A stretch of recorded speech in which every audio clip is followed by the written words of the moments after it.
ESL Pro League is brought to you in part by Logitech G, Pay Safeguard, Legion by Lenovo, Mountain Dew League, and ESEA.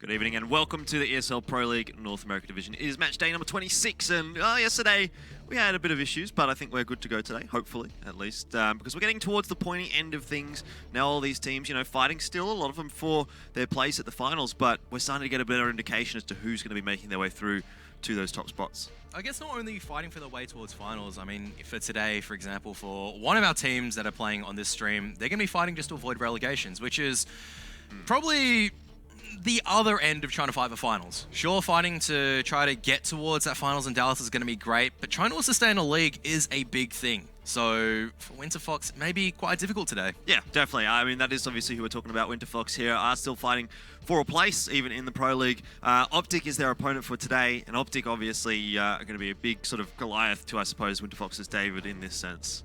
Absolutely. I mean, they're outskewed. You can just take a look, they're playing with someone new, imagine just left the team from Winterfox. They're getting someone in new today. They're playing with 200 or 250 ping towards American servers. And Optic, they're on a pretty good form as well. That said though, Optic, they also have a stand-in of their own. Jason R is not going to be playing today. It's going to be Hayes, but yeah. I would say at this point, if it was against a stronger team, then maybe Optic might be in a bit of trouble. But considering Winterfox, coming towards the bottom side of the league, I don't think Optic are going to have too many issues now. No, one would not expect. And you say towards the bottom of the league, they definitely are sitting towards that area at the moment. 2-18 we can see on the standings here. Optic Gaming doing a little bit better, 11-9, but maybe not quite as high as we would have expected to see this roster, when we were thinking about them at the start of the season. But obviously things have not gone their way. They've had a lot of roster changes since the start. Now coming through here in sort of position number 7, which is not too bad at this point, but they do need to be getting some big wins, and definitely today is an opportunity for them to be able to do that. They'd love to get the 2-0 over Winterfox, and I definitely think that they will be able to get that as well, considering all of the odds that are stacked against Winterfox today. Across the other side of what we're watching today, it is going to be, I think, Liquid up against Immortals. And so Immortals, at the moment, actually sitting in second place, or maybe, I suppose, third, given the round differential favouring Cloud9. But overall, they're doing very, very well for themselves. Yeah, I mean, they made a late resurgence. It felt like only a couple of match days ago that they were just sitting towards, top of the middle of the pack. We're going, look, Immortals have a really good chance. They solidified their performance, and now they're sitting quite comfortably, I would say, in that top position. So up against Liquid. Liquid want to secure a position in the finals, and now with the new pick up and twist as well, they're going to try and, well, a 1-1 would be a victory for Immortals at the stage. A 2-0 would definitely, or it has to be a 2-0 towards Liquid before Liquid's consider that a victory. But back towards, I guess, Optic and Winterfox. We were going on about it earlier. For Winterfox, a 1-1, that would be the dream, really. That would be the dream. Yeah. And that even then is just, to me, just so difficult to perceive just due to the ping difference. Yeah. You're versing a top-tier team. Already, when you're playing with relatively equal ping, it's going to be a tough challenge. But definitely something that the old Winterfox lineup, you could see that the core 4, they could have fired up. Definitely on their A game, they could have brought a very, very tight victory on Cobblestone, not on Train. But now playing with this high ping, it just seems like it's over, unfortunately. It's just hard. You want to be optimistic and positive, but how can you? It's very difficult to be optimistic and positive when you're playing on, 200 ping or so. But obviously that's our first matchup for today. We've got that second one that we broke down, Immortals and Liquid. But having a look over on the mainstream as well, Misfits and Renegades, a fairly closely matched one, I would think. We'll see how that one does go. And then Cloud9, Luminosity, probably favouring Cloud9 a little bit there, but I wouldn't be hugely just surprised, really, to see Luminosity maybe sneaking a map if they can get off to a good start. But it's probably on Inferno as opposed to Train, which has been one of Cloud9's better maps. Still, for us here, Train and Cobblestone, the first two maps for Winterfox and Optic. I mean, you said maybe the possibility there for Winterfox on Cobblestone if they had have had equal equal footing. ping if everything was going well for them. But realistically speaking, not today. I don't think they should be getting blown away 2-0 if you ask me. Immortals and Liquid, Cobblestone and Inferno as well. I've been thinking really that one should probably go to a 1-1, to be honest. Cobblestone, that's going to be an absolute amazing match to watch. Liquid are currently 6-1 on Cobblestone, and I think... No, it's 5-1 and Immortals are 6-1. Yeah, so... Well, I got the numbers the wrong way around, but Immortals 6-1, Liquid 5-1. One team has to lose today and one team has to win, so it's going to be an absolute... I don't know, it could go 1-1, it could go 2-0. Yeah. Well, that's the way it has to go, but it's just...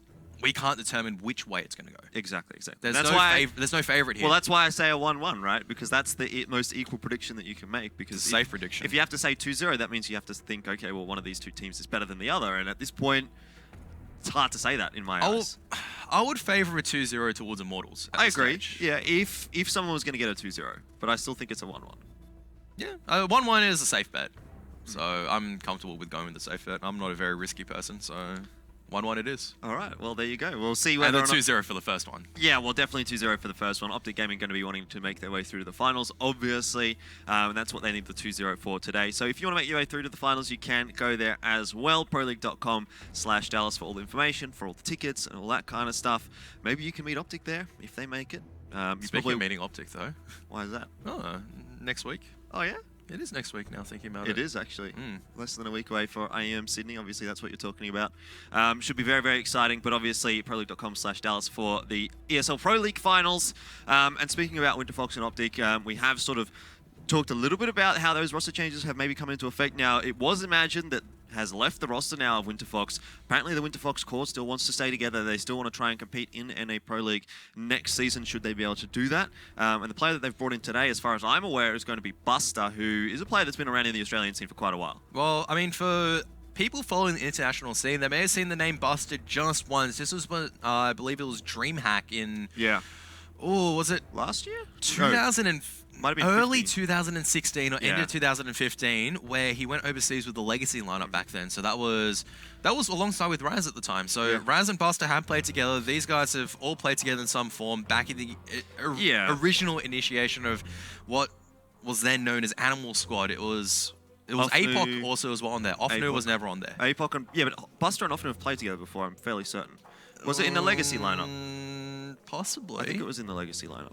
Maybe. Anyway, it was actually. He did. It was for one of the Australian domestic tournaments once again. Yeah, exactly. And I'm pretty sure they won that as well. Anyway, that's obviously the history of all those players together. So they will mesh fairly well. But obviously Buster's going to have a big step up here playing in the Pro League, which he has not been doing. That's why he's got 0.0 for his stats there. Optic Gaming have obviously got the better stats here on paper. Yeah, Hayes coming in for the team as well. Just going to be filling in while...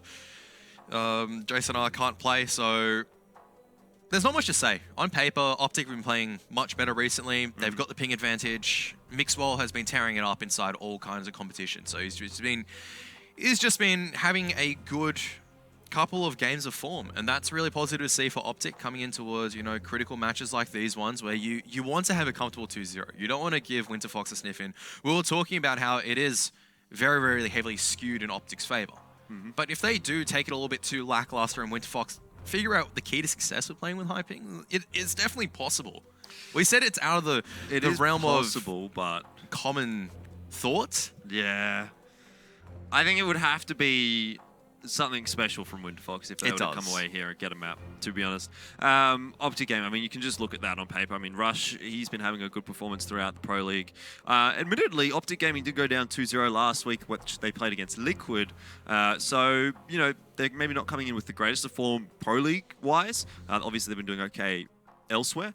But I mean, even then, against Winterfox, it's Winterfox. You can't really predict them to win anything at this point. I suppose maybe against the Foundation, they probably could go 2-0. But aside from that, I think it's wishful thinking, really, for Winterfox at this point. Well, they still want to try to take the victories. But for Optic, we're weighing it up. It's like Winterfox, they've lost all these games against, middle-tier opponents. And recently, Optic have taken victories against teams such as C9, Liquid, and Envious in best of threes. So teams which, on paper, you definitely say are probably about 5 times better than Winterfox. So this should be an easy victory for Optic. Yeah, I agree. I mean, I feel as though both of these maps probably do favour Optic quite a bit. I mean, Train, we all know. Winterfox have only played it once this season as well, which they did lose. Cobblestone has been a map that Winterfox have found themselves on more often than not this season. They have played it 5 times, so maybe they'll be a little bit more comfortable on that one. But admittedly, it's not been a map that they've been able to win on. They've only actually got that one victory, which was over Luminosity, which admittedly is actually quite good.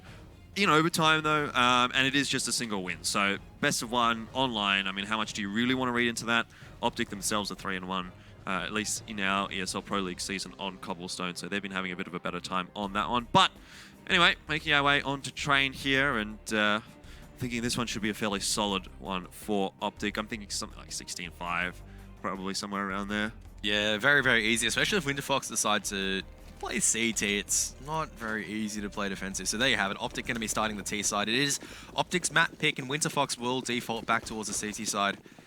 But we're talking about how it is infinitely more difficult to hold on towards bomb sites when you have higher ping, because you need to try to take the peak advantage. You can see Zuzi very, very late to react, and Optic still hasn't taken him out yet. Eventually will be able to do so. So Winterfox will rotate their members across towards the B side, but the bomb's already been planted. Yeah. Smoke goes down as well. That's going to push Ofnu back just a little bit. APOC does open up nicely for Winterfox, which does bring him back to a 4v4, but Mixwell, he's got no fear at the moment, just pushing straight forward, and perhaps he should have had some fear there, because he does get dropped by Ofnu, who's actually found a couple, and that does put the player advantage in the favour of Winterfox. But have a look at Naf here. He's going to be such a key player, and he does take down Raz. Spots out the one on the bomb as well. Ofnu just sticking that defuse, and he might possibly get this. He does have the kit, and he gets it as well, so good defuse here from Ofnu.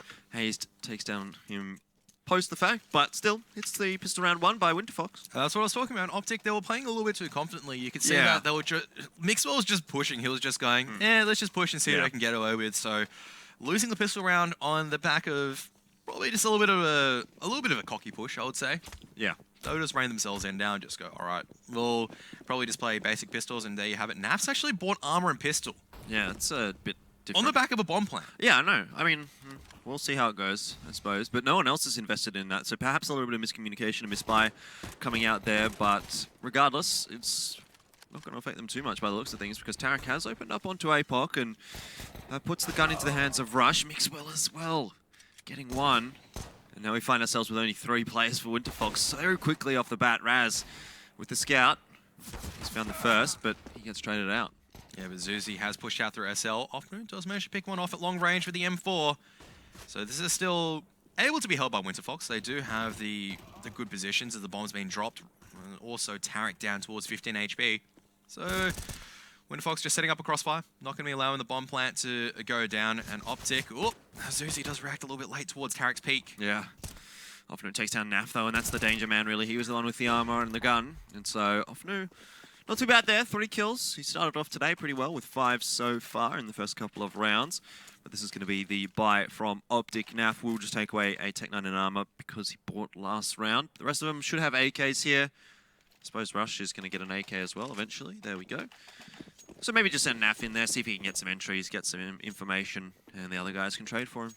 Yeah, just allow him to push in quick, get close towards the positions where the Tech 9's most effective, so try to get maybe towards SL or towards B side, and APOC out in the open still managed to take down one, but now here comes Optic on towards the A bomb site. Entries 1, 2, and 3. Yeah. And Winterfox now locked out of their own A bomb site. Buster stuck at Ivy. Zuzi though does well at CD connected and able to pick off Hazed. But still, Optic with the numbers advantage. Yeah, 2v3. Buster as well only has a UMP here as opposed to an actual rifle, which is going to make life a little bit more difficult. But Zuzi, he will be the linchpin right now. He's holding very, very close. And, you know, if he had a push there, maybe he could have denied the bomb plant, but decides to play it a bit safer. Mixwell wraps around behind Buster and gets himself an easy frag. So now 3-1 here for Zuzi. I think it's time probably just to fall back and save. Yeah, take the M4 to the next round. Winterfox are not very rich either, but Mixwell's already on the hunt and Zuzi's made noise. Still gets the headshot on towards Mixwell. Also retrieves an AK-47 for his troubles, and Optic not looking to chase any further. Well, actually, I say that, but Rush is actually hunting on B side. Not really the most advisable idea, though. They've lost 3 AKs, or 2 AKs. And, well, both teams going to be quite poor coming into the 4th round. Winterfox, not much money to play with. They've taken a lot of damage over the last previous rounds. They can't really force up into this round for Optic. Not much either. Yeah, Winterfox aren't going to be able to buy anything really of value here. Just some pistols, one would think. Although I do see a UMP coming out, so perhaps they decide to force into it. Obviously, it's going to be a little bit better for the T's. Optic, you know, they win the round. They had a couple of AKs there, so they should get a pretty reasonable buy through here. And they've actually got full rifles there. So Winterfox, they have invested actually pretty much everything into this round. Got some utilities, got some pistols. Often not quite as much, but I think he might have been the one that dropped the UMP over to APOC. And Zuzi going down there, the player with the rifle. That's not a good start to the round for Winterfox. Yeah, so Winterfox trying to get a little bit aggressive. They have 3 stacked towards Ivy at the moment, and Rush maybe in a bit of trouble if he decides to push in, but he decides to back off wisely so. And Optic already gained control of this outer train yard, so should be an easy mop up from here on in for Mixwell. And the boys... Yeah, Mixwell getting another one onto APOC. Hayes takes off Nu, and 5 guns save through to this next round for Optic. Now is where we start to see the pain train begin for Winterfox, because that money is building up a little bit now for Optic. Winterfox are in a poor spot, and Optic have finally gotten their aim working, and they seem to be really on top at the moment now, after only 4 rounds. Yeah, full eco coming out, or just basic pistols coming out for Winterfox. No armor to try to get a buy going in the next round. Otherwise, looking just to do damage. Mixwell's come out once again, and APOC snuck his way quite close towards E-Box. But he's being tagged down by multiple members. Buster is the first fatality. Mixwell trying to tag through the smoke, takes Zuzi down, but he's a little bit isolated. Needs to be careful. A lot of CTs on this outer train yard. Yeah, Naf, though, in a great position here. Just lurking around through the B-bomb site, into the Z connector, and bam. Couple of kills. Hayes finding one as well, and so again 5 rifles secured through to the next round here for Optic. I suppose they could upgrade to an AWP if they wanted to, but they don't need to, so might as well just keep running with the 5 rifle setup while it is working and get that money getting ever so much better. Raz is going to get himself an AWP. Overall though, well, he got dropped an AWP I think by Buster, but overall doesn't really matter. He's got an AWP. Not many utilities though for Winterfox.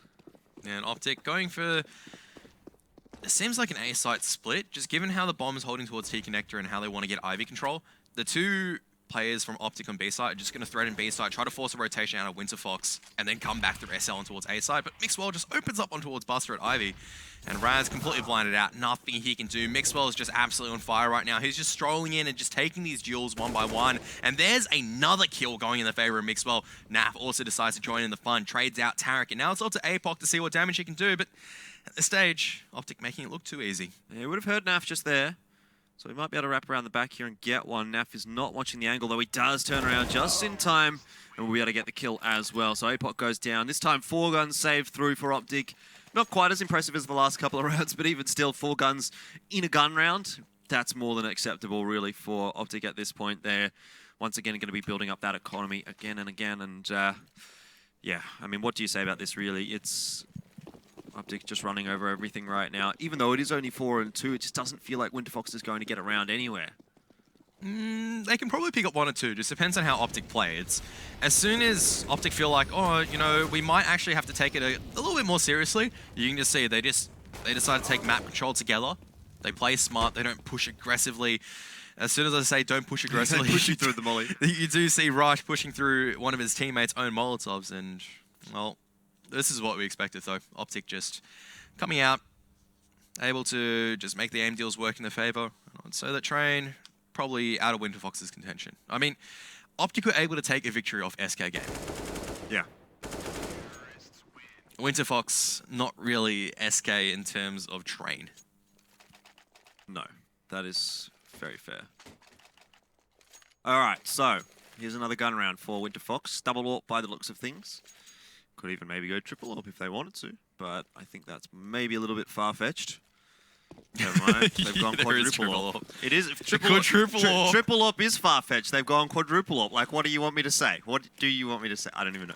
All right. If you make 4 shots and the 4 shots connect, now it's only a 5-on-1. That's true. Oh, can't watch a tight angle like that on that kind of ping. You've just got to push. Like, you have to push. You can't watch a line because Optic are just going to spot trade information. They have so much time to work with. And I like, at the very least, Winterfox are able to try out with new things. You know, they just go, all right, we're losing. We're up against an opponent who's touted as one of the best in America. Might as well just spice things up. Yeah.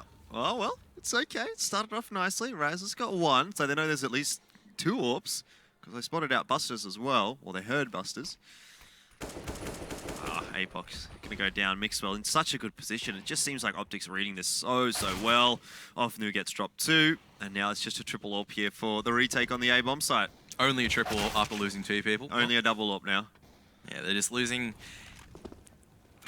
members left, right, and center. Zuzi, though, I think would have spotted out Naf exiting. So, but nevertheless, he does take 1 point of damage. Oh, what? Great shot on towards Hayes as Hayes was trying to exit, but still, Winterfox trying something unique, not going to work out. Yeah. I don't know if that was ever going to work out. What are we going to see next? 5 shotguns stacking somewhere? 5 negatives.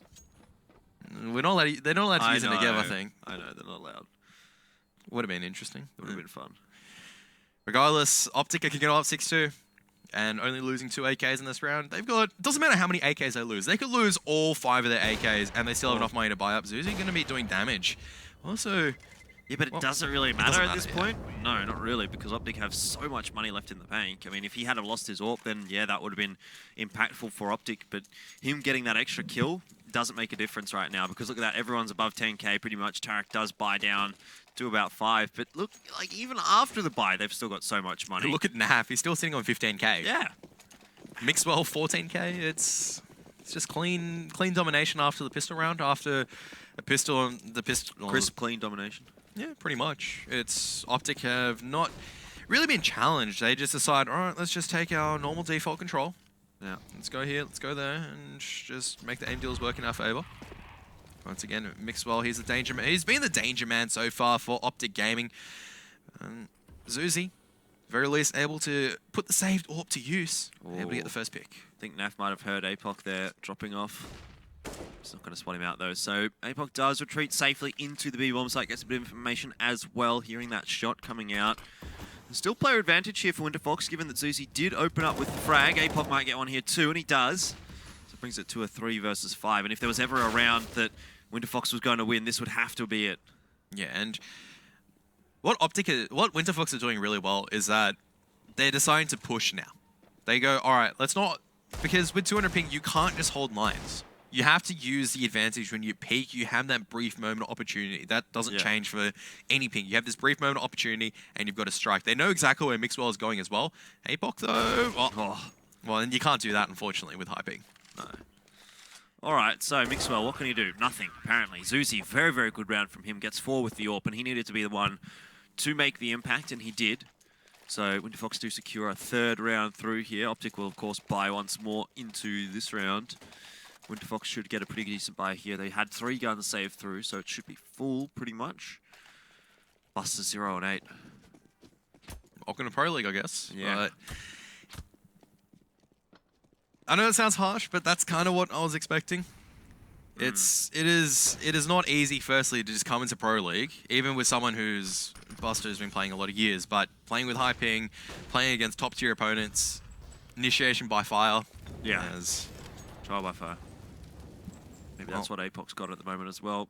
He's still alive. There's no way that fire is going to spread to him, but still, it's looking pretty good for Optic here once more in this round. I mean, Winterfox, they do get 1, but realistically speaking, they're just going to get reset here, and things are going to keep on rolling once more in the favor of Optic, like what we've been seeing. Yeah, Mixwell's already gotten 2 picks with the AWP, so this is where Optic kind of go, all right, let's not mess around anymore. He does miss a shot towards Raz, who will be able to get an easy trade. And Tarek with the AWP as well. Apoc is a little bit locked down, and Optic looking to rush and take him down. And there it is. Eventually, Tarek does get the kill. And Raz looking to save his AWP. They know where he is, so they're going to be hunting quite heavily. Optic, once again, so much money they can work with. They're not going to be scared. Oh, and Hayes gets it through the smoke as well. So, deciding for Optic not to go for the double AWP. I mean, they had it in this round and it worked out, but realistically speaking, they could just be running away with 5 rifles as well, and that would be working out pretty well for them as well. But for now, it should be an eco here for Winterfox, given that they did just lose that round after winning 1. Just basic scout. Can do some damage, and with the Deagles, all it needs is 1 more body tag afterwards. And not sure what that molly was meant to be doing. Oh, Optic already pushed out, and Zuzi has spotted out one, but Mixwell and Rush already taking two, or Mixwell getting 2 kills, but now APOC pushing out of SL, only able to take down Tarek, who had the AWP, and that's about it. All up to Rise to see what he can do with the P250 at Ivy. But I think Mixwell is very close towards dropping a 20 bomb already 11 rounds into the game. By the 12th round, he'd probably drop the 20. All right, We were talking about Mixwell being in scary form, and yeah, we were. Rush as well. Definitely Mixwell's been the one moment for Optic Gaming that's been doing a lot of the work. 19 kills. In 12 rounds, well, 11 rounds. This is going to be a big first half from him. Could even 30. How many rounds has he got? 4? 4 rounds left. Nah, okay, maybe that's a bit... Well, I don't know. Well, 11 kills possible. in 4 rounds. It's 3 rounds of 3 and then a round of 2. Oh, it'd be pretty good if he was able to get that, but... Well, Mixwell's been having these rounds where as soon as he gets 1 kill, he opens up with more, gets another one, and Tarek this time gets to pick one towards Uzi. And there was only one member anchoring towards the B side, so Optic going to be flooding in towards the B side. And Winterfox going to be locked out. Look at Mixwell, he is just sprinting like a madman. There's 1 kill, there is a second, and there comes a third. Oh no, it actually doesn't go towards him. He's going to be quite sad about that. Rush and Naf going to be stealing the 2 away. So this is not Winterfox's half anymore. This is just whether or not we can believe Mixwell can hit 30. Yeah. Well, he's, I suppose, fulfilled his end of the bargain in the sense that he's picked up the 2 round. Now needs to get 3 rounds of 3 in a row, or some combination of whatever else he needs. But let's go for 3 threes, see what he can do. 21 at the moment. Definitely still doable, as long as his teammates stop kill stealing like Naf did last round. There was a Molotov kill. Nah, I blame him for it. Oh, Mixwell. Yeah, Just going to be one. pushing towards B side. Rush taking a headshot on towards Uzi. Okay, he needs these last few kills. Needs those last 2. The Molotov's going to deny him the push though, but he may be able to get APOC anyway, and he does. Only 2 in that round though. Dream's not over, he just has to... He needs a 4 round now. Yeah.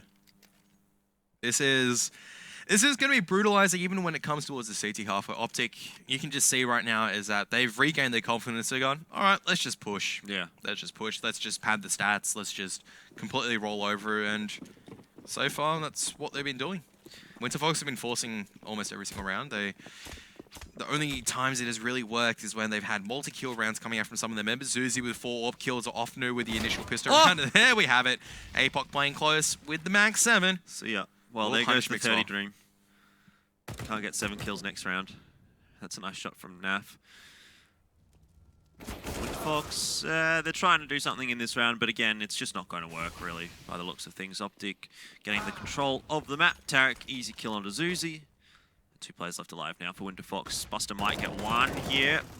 Is that the first one? No, second kill, but he's the last man left standing after Offnude falls, and Optic know exactly where they are, so they are going hunting, and Hayes dinking him through the edge of the green train, still spraying down. He does get the headshot towards Hayes, though, but that's it. No more. All right, 11 and 3. Probably 12 and 3 as well. We'll see, though. It's a force buy for Winterfox, of course. They've got to get as much as they can in this final round. Double AWP for Winterfox. Sorry, for Optic. I think Winterfox would love a double AWP at this point. Sadly, it's not within the realms of possibility for them. So shotgun for APOC once again. XM this time. Yeah. And Optic quick out onto the A-bomb site once more by the looks of things. Mixwell opens up the account for Optic. Tarek puts in another deposit. And it's now 5v3. And well, Tarek chancing a shot through the smoke, but otherwise Optic just going to be pushing straight through, just rolling over any opposition. And that's going to be the half, most likely a 12-3. Zuzi's good, but not this good, unfortunately. He can't take down 5 members. Last time he had an AWP, and Tarek is going to lock him out. All right, so 12 and 3. I mean, didn't really expect much else, to be honest. We always thought Optic was going to have a pretty good first half, regardless of which side they started on. But to do that on T, 12 rounds, I mean, I said 16-5 at the start of this. I think we're sort of headed in that direction, to be honest. Yeah, it would just be the pistol round if, say, Optic play a little bit too confidently on the CT side, they push in and a couple of Glock headshots go in the favor of Winterfox. Then it's, pistol round, maybe another eco round, and then the buyers come in, and then it should be all over for Winterfox. The only true round that they won in terms of a buy round was when Zuzi got 4 AWP picks. And that was it. That was really just Winterfox's highlight. Offnu having a good couple of rifle plays and pistol plays and that smoke defuse. Otherwise, there's not much to talk about. It was just rough all the way through. Mixwell was really the essay. It was a story. Yeah. Strolling through getting kills. You say there wasn't much to talk about. That's exactly right. I mean, it was literally just Optic pushing in pretty much wherever they wanted to, getting the kills, winning the aim duels, and Winterfox just wasn't able to stand up to it. So we'll have to see how this one goes in the second half. 3 rounds for Winterfox, though. It's not a pretty sight, particularly being that they're moving over to the T side, but I guess they've got to give it a crack. Although I would take the first pistol round. If they're able to take another one, they should be able to get a few more rounds on the board. And they're already out on towards B side. Optic playing very respectfully far back, but these headshots not going in either direction's favor. There we have it eventually, so Optic able to chime in the first 2 kills, and Zuzi only able to answer with 1 before he's found out. And now Offnu, he's going to molly off the bomb, but this is very, very early on, and Optic Gaming more than happy just to keep pushing numbers at him and try to tag him down. They should know he has no armor. And NAF will clean up with the Tech 9 at the end of the day, so Optic will take the pistol round. Winterfox do manage to get the bomb plant down, though, so Eco next one, by when Optic Gaming are going to be 14-3. Yeah. Maybe with AKs, if they're able to get a couple of nice headshots and force away towards a bomb site, they could try to take a few rounds, but this shouldn't be their victory. Optic already investing a lot in M4s. Mixwell with the MP9, sorry. Looking just to push in to add to the bank account. Looking to add towards the kills as well. All right, so it is the eco from Winterfox. Optic with 13 rounds now off the back of that pistol. It would have been a what? 14-1/2 if Winterfox didn't win the pistol round in the first half. So this could even be over by now, really, if Optic had have won that pistol round, which it looked like they were going to as well, mind you, despite the fact that Offnu was able to defuse in the smoke.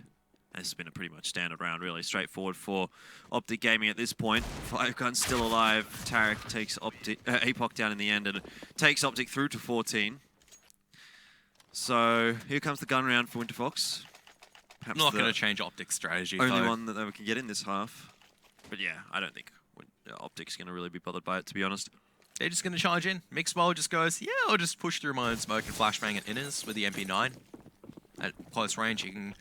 Oh no, he's actually upgraded to M4, so he's actually not pushing inners this time. He is out on the A bomb site, and there's a lot of flashbangs as well as execute beginning on towards the A bomb site, but Tarek with the UMP completely shuts down, and Mixwell on top of Red Train also able to clean up, and Winterfox, not even an iota of resistance in their buy round, couldn't even get a single kill, and it's already match point. Yep. So Winterfox, they will buy into this one. Pistols, armor, Deagles, Scout for Raz, but realistically, I mean, this is over. This is already over. Yeah, it'd just be charity rounds from here on in. It's not a Winterfox. Either one individual member has to stand out and play amazingly, or Optic kind of have to go, hey, let's just push in with pistols against armored opponents and see what happens. All right. He just opens up for Optic. Tarek gets another one. He might get another here, but no, the answer is Buster with the Deagle to his head. Still overall very much favorable right now for Optic. And one more kill. That's that. 16-3 for Optic Gaming in the first map of Train. I gave Winterfox a little bit more credit, 16-5, but was not the case. And so Optic, they secure a very, very easy victory. Yeah, Optic looking good, especially Mixwell, but they were just able to charge out any position. They were able to get the kills. They didn't do anything too special, which is what we expected. If Winterfox, they would just push, very confident kind of style plays. If Winterfox did get around where, say, one of their members went big like Offnu or Zuzi, then Optic would take a step back and go, all right, let's just execute a little bit more carefully. You can see that they just instantly changed their plan around. They neutralize. They just have great crossfires. And then when it just got easy, let's just charge in, get kills. Yeah, I mean, it was pretty clear that Optic wasn't taking any real risky chances, anything like that. They were always there to play, but they knew that they were the better team. They sort of went through that one very, very easily. I mean, do you think Cobblestone's going to even be any different? No, it doesn't matter which side Optic start in this one. Normally, we'd try to read into a little bit more and probably talk more about Cobblestone, but this is just going to be, once again, how far can Optic push Winterfox before Optic decide, oh, look, we've lost a couple of rounds, let's play seriously, and then take a few more victories. Yeah, well, time to find out, or I suppose not quite yet. We'll go to a quick break, but in about 10 minutes, or maybe not that quite much, but we will be back.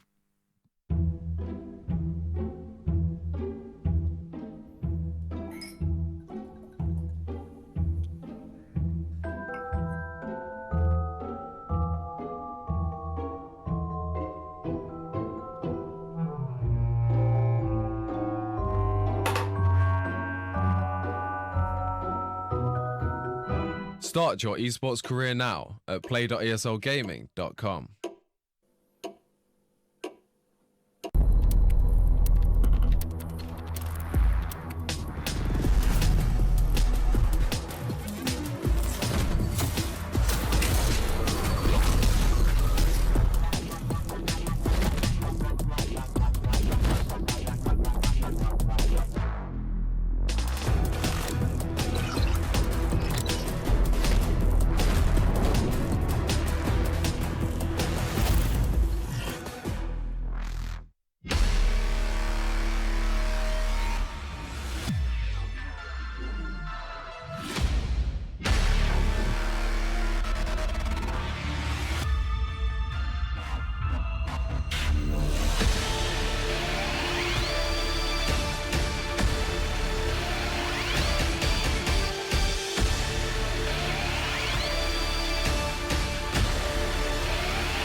Get your team apparel now at shop.eslgaming.com.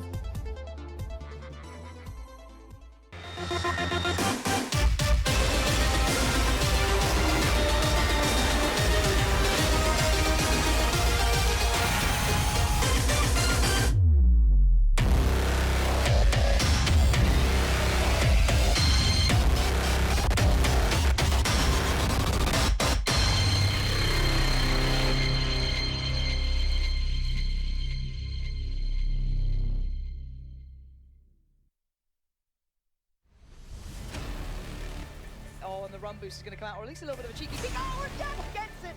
That is sick. Long the second trying to look out. This is a great flashbang. It lets you still roll and get not 2, but 3 big kills.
ESL Pro League is brought to you in part by Logitech G, Pay Safeguard, Legion by Lenovo, Mountain Dew League, and ESEA.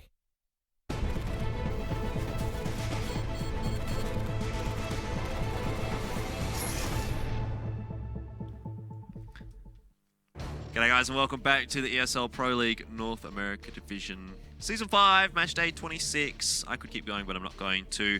Winterfox probably do need to keep going at the moment. I don't know if they will be able to as well because they are definitely not looking like they're too competitive today against Optic. Well, when you're versing one of the better teams inside NA, where Optic had a great streak of form, looking to bring it forward as well as Winterfox playing with really high ping. It's pretty much all over. And Cobblestone, I would love to argue and say, look, Winterfox have a chance, but realistically, I know that maybe they do have a chance, 0.1% chance. They have to do something ridiculous, like just peek out, get 3 headshots immediately, but it's just not doable at the stage. It didn't look doable. It might have been doable when they were playing over there, you know, playing as a core 5 lineup, looking to try to put their mark inside on the scene. But now, as we all know, the Winterfox experiment for now may look like it's dying down a little bit. They're just looking to try to get a couple more points. Not looking likely, though. No, it's definitely not. I mean, like we saw them playing in that first map, and it did go 16-3 the way of Optic. Having a look at the first map of Misfits and Renegades, it's actually 12-3 in the favor of Misfits. Maybe a little bit more one-sided than I would have expected. Definitely thought that Renegades might have a little bit of a better time. But, I mean, 12-3, it's not something that's impossible to come back from. It was impossible to come back from for Winterfox because they were down 12-3 in the first half, and things didn't go too nicely for them in the second. And I suppose things are not going to go too nicely for them in the second map here either. Cobblestone, I mean, it's a map that we have seen Optic on fairly often, and it's kind of been two apiece for them, at least in Pro League.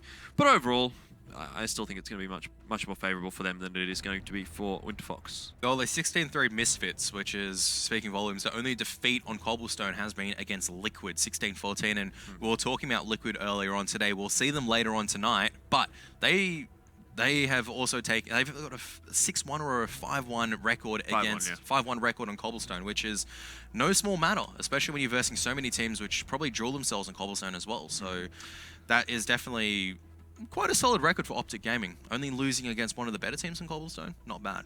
Yeah, definitely. I think that they're going to be, you know, probably feeling pretty confident coming into this one. Realistically, like, what is Winterfox going to be able to step up and show us? Probably not much more than Train, I would think. I mean, maybe there's a bit more of a chance for them here on Cobblestone. It is probably a little bit more of a map that they've played, but in reality, like, where do you go from a 16-3 defeat that was so confident? It almost would have been probably a 16-1 had they lost, or had they won the pistol round, had Optic won their first pistol round. I mean, there was really only one round in there which looked very good, I'd say decent for Winterfox, and that was because Zusi got 4 kills. Yeah, it'd just be at this stage where, for Winterfox, it'd just be, alright, let's just try to step up individually, let's just try to make plays, let's try to get a couple of highlight reels. I think individually, they can't string 16 rounds together. As a team, it's just so... Maybe we just didn't get enough rounds to see, and Train really isn't their strong spot. Hopefully, when they play on Cobblestone, if they do start on the T side, we can actually see some sort of execution as opposed to individual plays. When they were playing on the CT side of Train, it is so difficult. It is really difficult when you're playing on a high ping against players like Mixwell, who are just coming in absolutely on fire. He's just demolished, you know, top tier teams. He's defeated C9, Envious, put up such huge numbers. And Winterfox are no C9, they are no Liquid. And that was on a LAN format as well. Yeah, I mean, so Mixwell, when you're versing someone that good, what do you do? Yeah, Mixwell was having a great game there on Train. They have Hayes still stepping in for them, Optic. I didn't think he was doing, I mean, obviously he wasn't doing terribly. I didn't even really notice him, to be honest. Like, I just saw Mixwell going in there, getting kills, and then Rush cleaning things up as well. So yeah, it was always Mixwell and Rush there. I mean, Hayes, it didn't have really an impact, which is, I suppose, good, given that he's just come into this roster as kind of a sub stand-in type deal. It just, you know, just ease his way in, just try to figure out how the team plays. I mean, I'm sure they've scrimmed before this, but playing a few more, realizing, all right, this is what my player, you know, what the players like doing. This is how I can work around. It's just an easier way to, I guess, transition in the team as opposed towards, all right, you're versing SK first game, Hayes, you know, do your best. Yeah, definitely would be Maybe a little bit more difficult than facing Winterfox at this point, but at this one, I reckon. I mean, again, I'm going sold to something like 16-5, realistically speaking, I think, for Winterfox here on Cobblestone. Obviously favoring Optic with that one. Maybe a few more rounds for Winterfox if they get a bit of a ball rolling, but that's an if, not a when. Yeah, it'd just be, if Winterfox do take a round, they might be able to take the second one, and then Optic go, yeah, we're just going to take it seriously. We're just going to go full guns a-blazing and shut out any chance of you taking any more rounds, build up a huge economical lead. After the first 2 rounds, I don't think I saw Optic even below 10k for some, like, certain players. It was just money ramping up, kills going in their way. And Optic starting at the T side, well, this is going to be painful. Zuzi has to go big. He's only taken 1 so far, and that's not enough, unfortunately. Raz trying to go for the wraparound.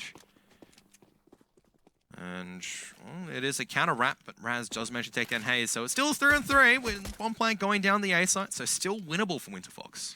It is winnable for Winterfox, but the bomb being planted here by Optic does shift things a little bit in their favor. Still possible, though, at least for Winterfox, and I suppose that's the biggest takeaway that they have at this point. APOC starting to try and clear out some lines, but a 1-for-1 trade. Now APOC giving away his position. Mixwell, as soon as he wants to, can peek around that corner and get the kill, but decides not to, saving his position. The timer ticking away very, very quickly right now for Winterfox. They don't have a kit. Is there one on the site somewhere? No, Buster had the kit and he's lost it, but look at Mixwell's position. He's coming from behind, and Raz has no idea what is going on.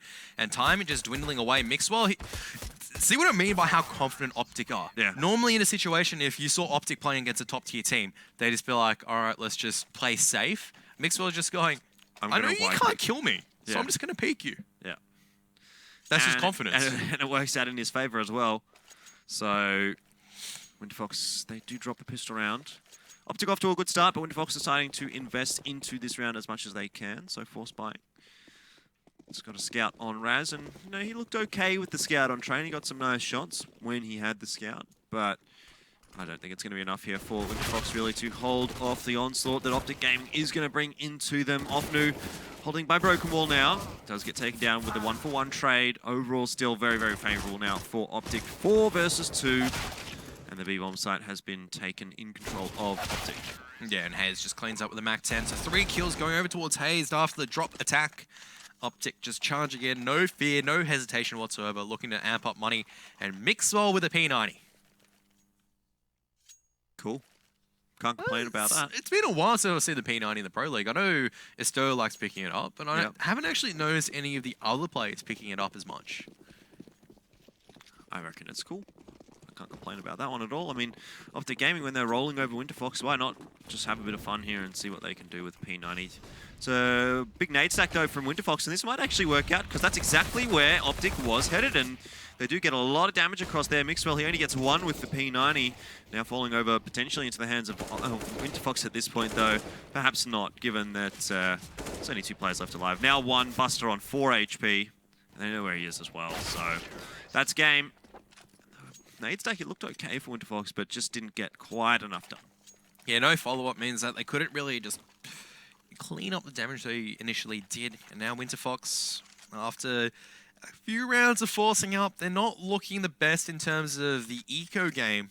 Not a full set of utility, no head armor to back up these N4s, and a Mag 7 on Raz as well, which is not ideal. And there's an AWP on the back of one of the Optic players' backs. Should be on Mixwell.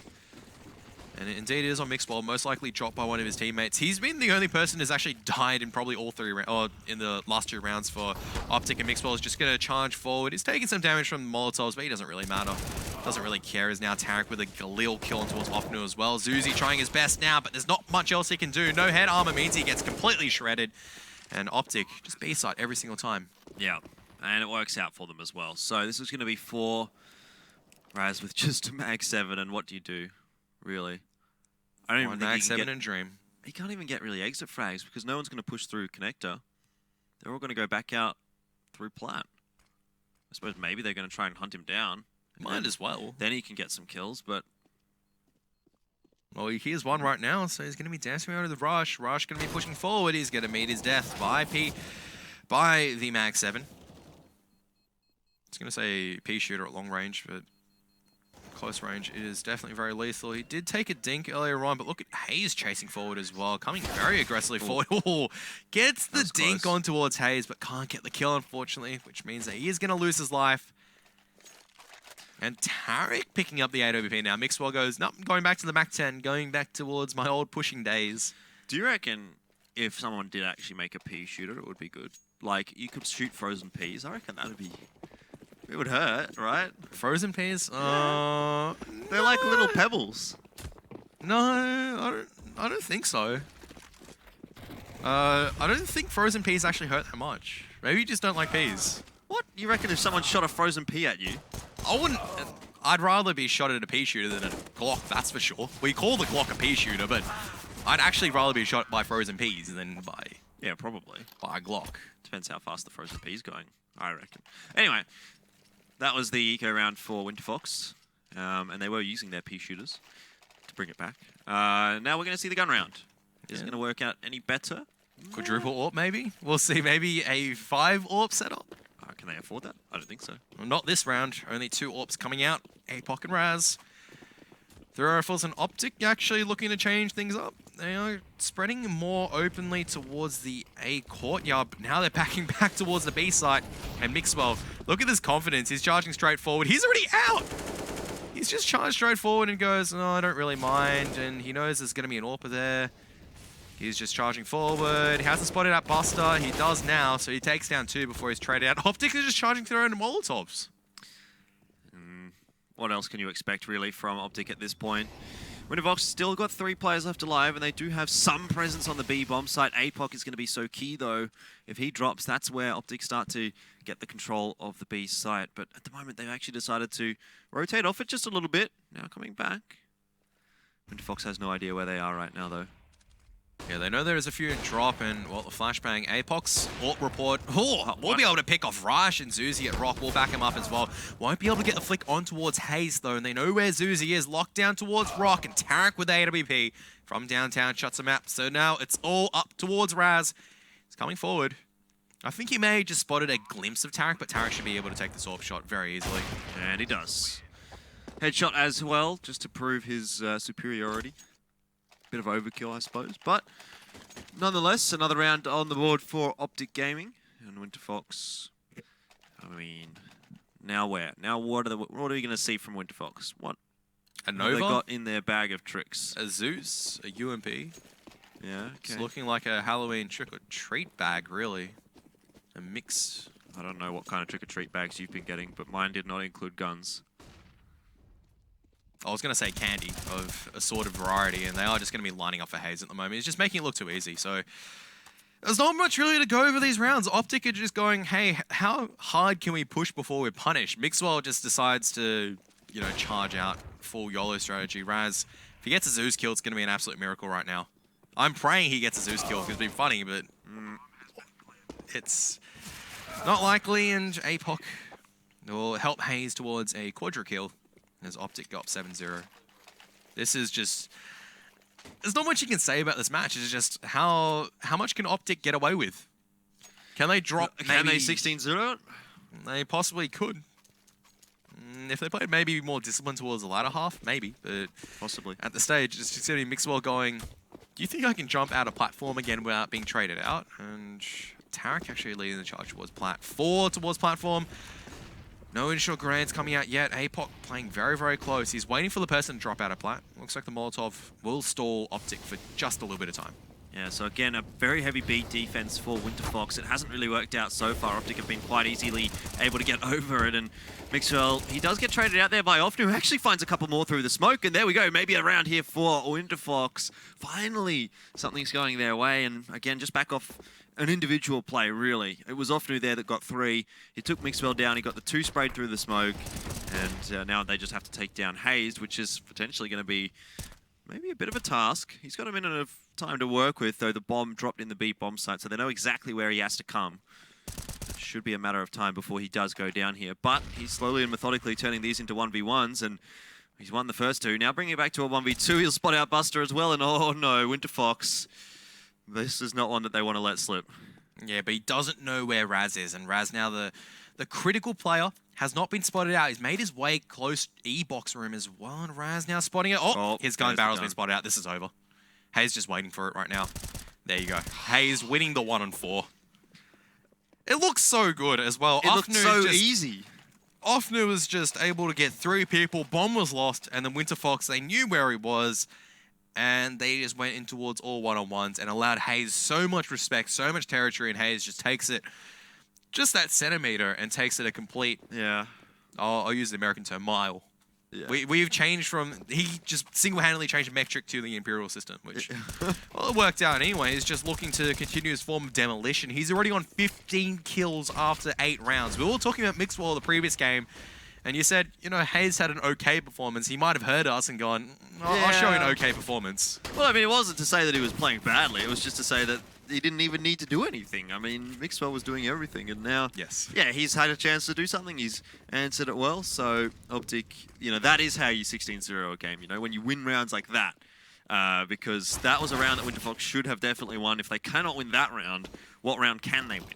Yeah, and well, Offnu stepping it up, though, able to take down Hayes and Tarek. They know where he is, but Naf himself already on 3 kills of the UMP, and Rush also sneaking through, takes down Zuzi, who was tagged down earlier, so headshot completely redundant, but a kill's a kill. And Raz, last man left standing with the scout once again. Rush spots him out, so good teamwork coming out from Naf and Rush to win the 2-on-4.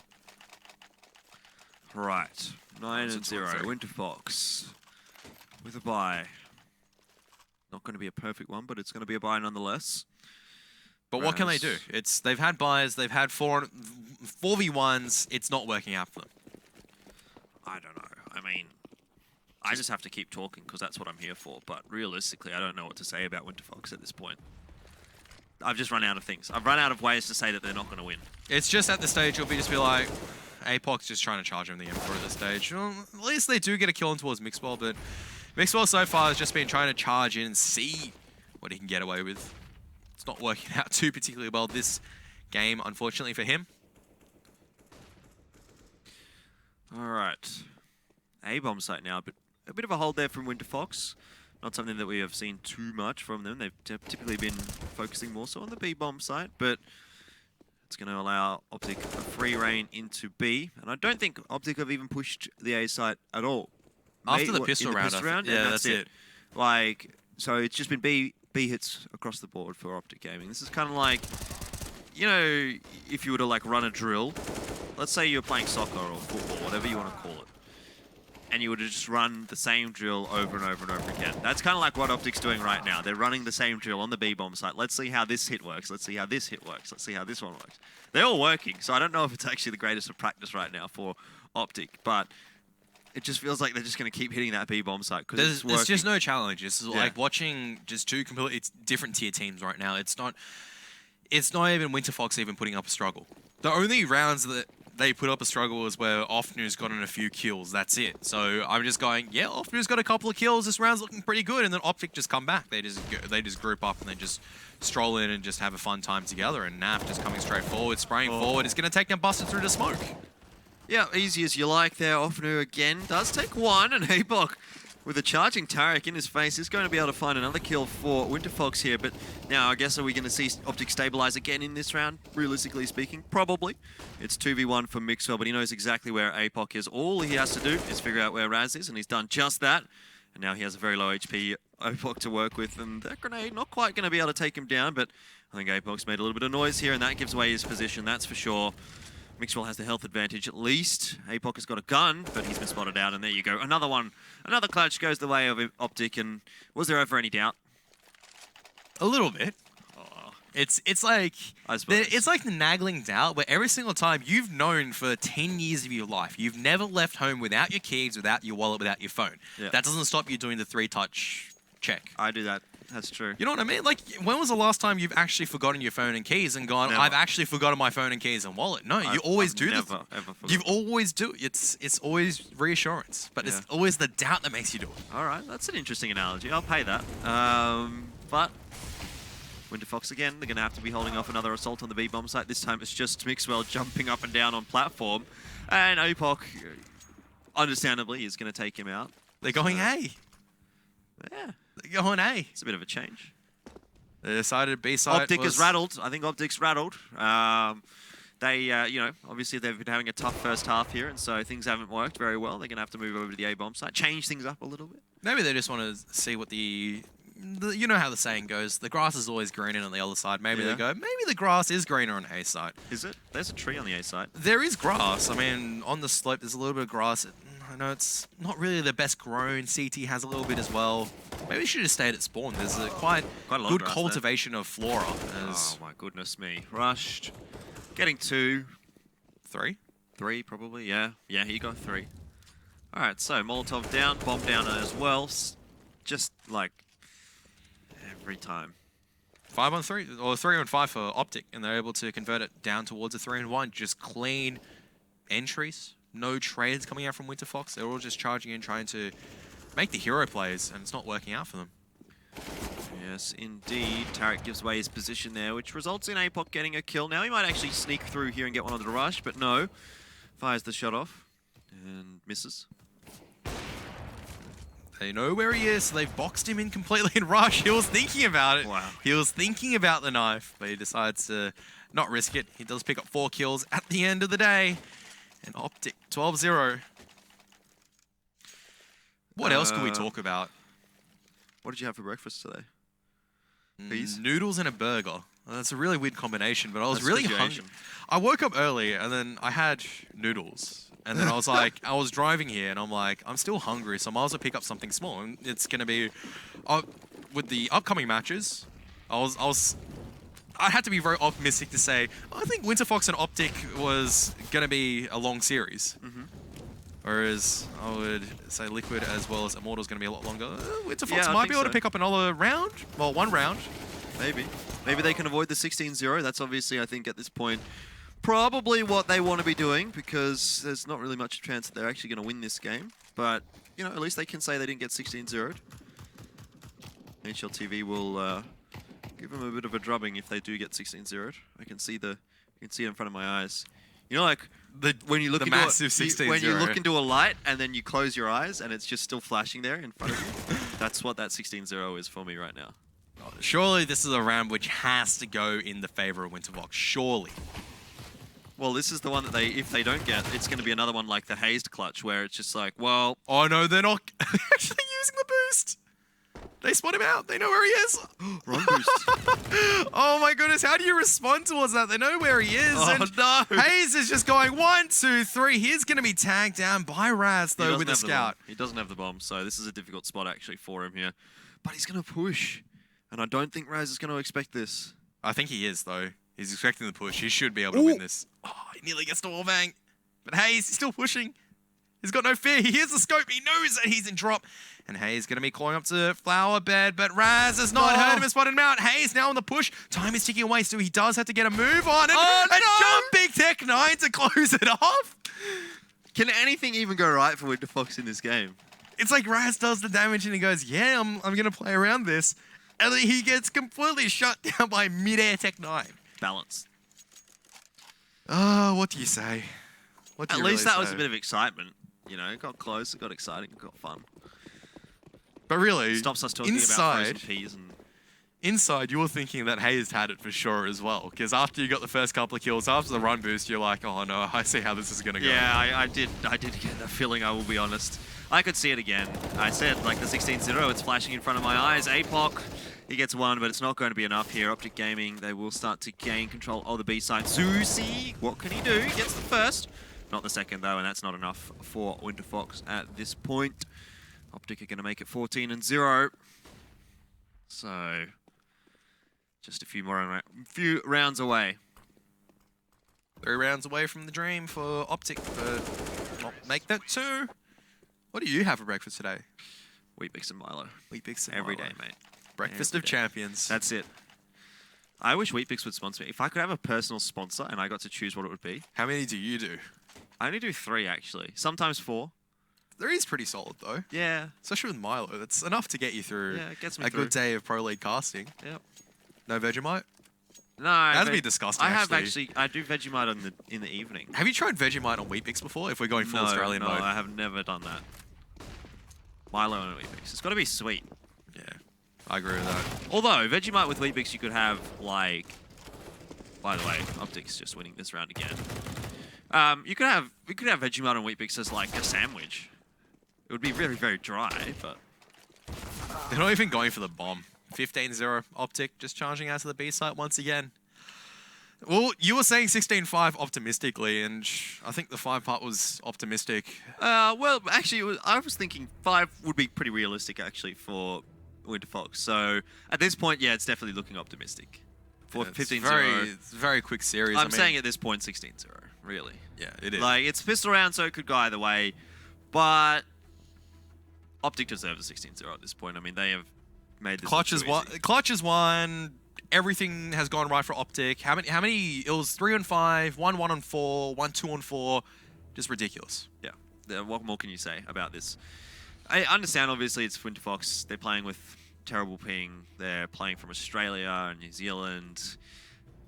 But Current still, events are not necessarily going their way. But It just looks like it. They've rarely been able to put up a struggle. It's just Optic been charging out, and they just go, yeah, we'll just get one headshot here, another headshot there. We'll just have a little bit of fun. Let's see how much we can get away with. Oh, we're down towards a clutch situation. Let's show them how it's done, and they just win every single clutch. Yeah, I mean, you can't sugarcoat that kind of a situation. Yeah. Realistically speaking, those rounds probably should have been going the way of Winter Fox, even despite everything that's going on for them. But they don't. So, Optic have secured 15. Will they secure 16? My vote's yes. Well, they'll definitely secure the 16. It just depends on whether or not Winter Fox can take the pistol or not. I mean, if Winter Fox can take the pistol, expect a few buy rounds out of Optic to try to shut it down as quick as possible, and then maybe Winter Fox can get a couple on their T side. But even then, I can just see Optic just on their CT side just charging out, no respect whatsoever. Let's find out. It's time. It's do or die now for Winter Fox. They don't want to have a 16-0 on their record. Have they actually ever been 16-0'd yet? I don't think they have. No, they haven't. So they've always been able to put up a good fight, and well, there's a double boost coming out on the side of Optic. Oh my goodness, look at Mixwell, he's charging straight in. It's not going to work out this time. This may be Winter Fox's round. Oh, you've said finally, that before, surely. I don't know yet. I guess it's a good read from Winter Fox to go over to the A-bomb site. There's no one defending that. Hey, is this going to spot down Platt, and he's not seeing anything right now. Oh, it's actually going to be a wraparound through the back of Connect. Oh, Nafi could go absolutely massive here. Is he going to get the first? Oh, he's playing the timer. He gets 1, gets 2, and he's going to get 3 as well. Oh, dear. Winter Fox. They outplayed themselves. There you go. 16-0, they did. What are you going to do? Did they? I just saw that coming. As soon as they were coming through Connect, I was like, oh, no. I was just... Here we go. Were they so scared of the A site that they decided to go, hey, let's try to wrap around again? It's just... They've had the numbers advantage towards the A site. They should just try to take the deal there instead of going to a site. Oh, I can understand their logic, though. They didn't know if Optic had over-rotated back towards the A-bomb site. Might have sat, one back of site, one crossfire, and APC. They would have walked in absolute slaughter. So they went, look, let's just go for the sure bet. There's probably only going to be one on B site. They didn't realize that there'd be one member from Optic just waiting the entire time, just going, hey, you guys came right into us. I was playing 4D chess the entire time. I planned exactly what you're going to do. Yeah. I mean, I don't know really what else to say about this one. Just basically some good stat padding, really, for Optic. They get a good round differential boost. Plus 29. Plus the 2-0. I mean, it's basically gone exactly the way Optic would have wanted it to, and maybe even a little bit better, to be honest, because getting a 16-0, excellent stuff from Optic. Unfortunate for Winter Fox, but that's what it is, playing from Australia when you're obviously maybe the disadvantaged team to begin with. But regardless, it hasn't gone well for Optic. Oh, has gone well for Optic, hasn't gone well for Winter Fox. We'll find out how our next game does go, though. We'll head to a quick break and be back very, very soon.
chance to actually make it into the Pro League, be a professional Counter-Strike player. That's the thing that Mountain Dew League provides. Kinguin, you know what? If anybody has a shot at 2-0, it's Kinguin. Beautiful Counter-Strike. You usually only see that into the professional level of things. We are one of the youngest team in top 20. Many teams can underestimate us, and we can surprise them with our tactics, show our Polish power.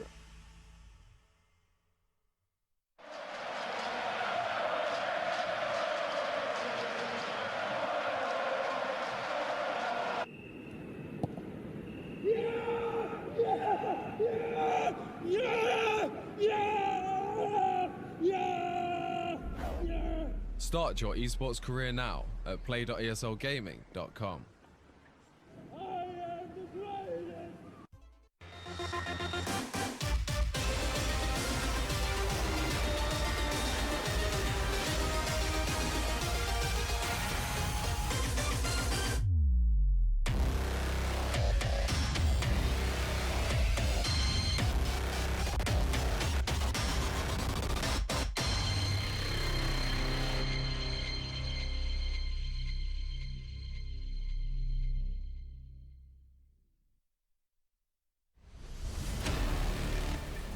It's a one-on-one, Alt versus Alt, but JDM goes down! Cold Zero! That's the quad kill! SK gonna pick up a very, very tight round.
Get your team apparel now at shop.eslgaming.com.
ESL Pro League is brought to you in part by Logitech G, Pay Safeguard, Legion by Lenovo, Mountain Dew League, and ESEA.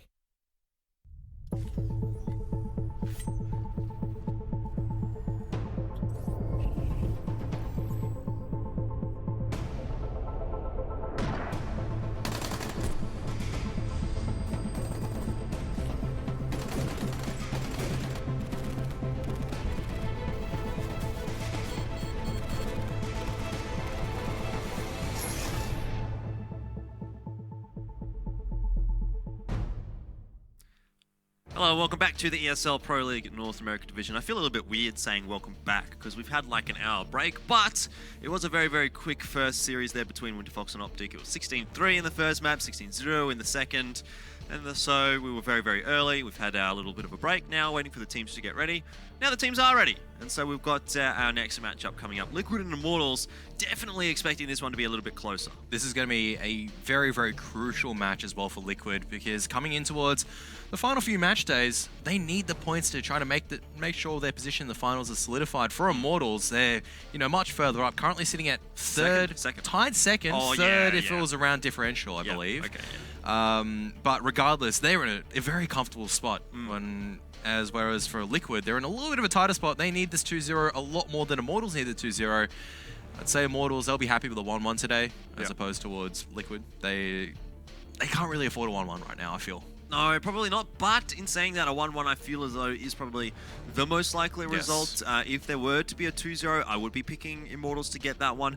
However, we have seen Liquid with those roster changes. They seem to be doing okay. So there's something new, something thrown in the pot there to see whether or not maybe that's going to help them out here against Immortals. But a 2-0 on Cobblestone and Inferno are the two maps for today. I mean, Cobblestone's been a good map for both of these two teams. A very, very good record so far in Pro League. 5-1 for Liquid and 6-1 for Immortals.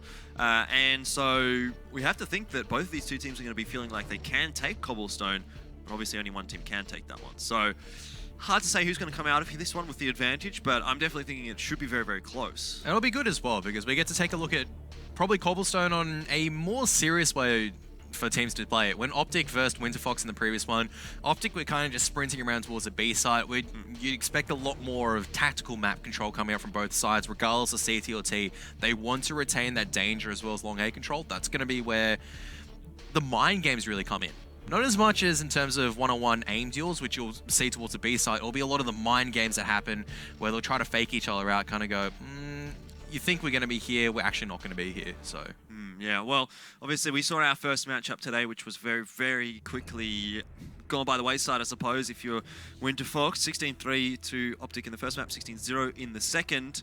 Over on the mainstream, it was actually Misfits that won 19-17 against Renegades in the first map, and in the second map, looks like they're either still underway or we've just got the halftime score, which was 10-5 in the favor of Misfits. So Misfits seem to be having a fairly good start to the day. Obviously later on today, Cloud9 and Luminosity on the mainstream, and we're talking here about Immortals and Liquid. So both of those should be fairly close. I suppose obviously Cloud9 favored in the mainstream match. I'd say heavily favored. I would say probably... You don't even think there's a possibility that Luminosity can get one? Possibility if they turn up on the day, but I'd say about probably 80 or 75% towards Cloud9. Right. That's that's fair enough. That's probably even underestimating it a little bit, to be fair. Normally we do go Luminosity as, look, they're consistent, they do damage, but against a powerhouse like Cloud9, it's a completely different story. Yeah, I suppose so. But anyway, that's not for us to talk about. That's for the mainstream. For us, it is Liquid and Immortals. We've sort of spoken about it a little bit. We spoke about Twist coming into this roster here for Liquid. And, I mean, he definitely seems to have really stepped up in this roster because, like, from all the games that I've been watching, he's really been, not necessarily a star player, but he's really been in there. He's getting the frags. I mean, he's generally topping, actually, for Liquid at the moment. Yeah, and that's, I guess, what we expected when coming out of his Misfits days. We saw a lot of the matches when he was part of Misfits. He was just absolutely dominating sometimes, but the rest of the team was unable to close it out. Now on a lineup which has firepower, which is a lot more consistent, you can see that Liquid can actually close out matches once Twist goes off. It's still intermittent. You see matches where Twist will go absolutely huge. He'll drop like massive KD differences. You know, he'll have 1.5 plus ratings. And on other maps, he'll kind of just be middling.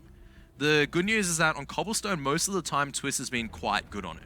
So that's going to be some comfortable news for Liquid coming in. But that said as well, Immortals coming in with great form as well. They've had, Henny's been performing insanely well recently, so that's something to look forward to for Immortals. Yeah, well, speaking of form, Liquid, I think, are in fairly decent form as well. Last week in the Pro League, they did get a 1-1 against SK. So that's a fairly decent result that they're going to be able to take some heart in. They'll probably need maybe, a 1-1 here wouldn't be a death sentence, really, for Liquid. But certainly they would like to have gotten a 2-0, should that be the case here today. But we'll find out. We'll have a look at how the two teams are matching up in terms of the statistics of the Pro League. And both of them looking really, really strong on paper. Yeah, both teams have had dominating seasons. Immortals are currently sitting at, 15 map victories. So that's obviously going to be reflected inside their statistics, where Lucas has been doing well. I was talking about Henny earlier. I just feel like Henny has been in a better form recently as opposed towards overall in the entire season. Right. So, I mean, his KD is up there, but his ADR isn't as good as Lucas. So Lucas has been doing the damage, but Henny's been able to clean up. Where in the side of Liquid, you look at Elige, obviously, to step it up. JDM's AWP, when he's on, he can do tons of damage. And Stanislaw, let's see how the IGL goes. He's had great games, but he's also had some kind of middling performances as well. And this is a matchup where you can't have a middling performance. No. He needs to step it up alongside the rest of his team in Twist, where we're talking about him. It's time to shine him once again. Yeah, definitely. I think it's been a fairly decent roster change for Team Liquid. We'll see how it does shape up throughout the next couple of weeks, next couple of months, and all of those sorts of things. But another matchup that we need to talk about there is Henny and JDM, the AWPers. Definitely giving that one to Henny at this point.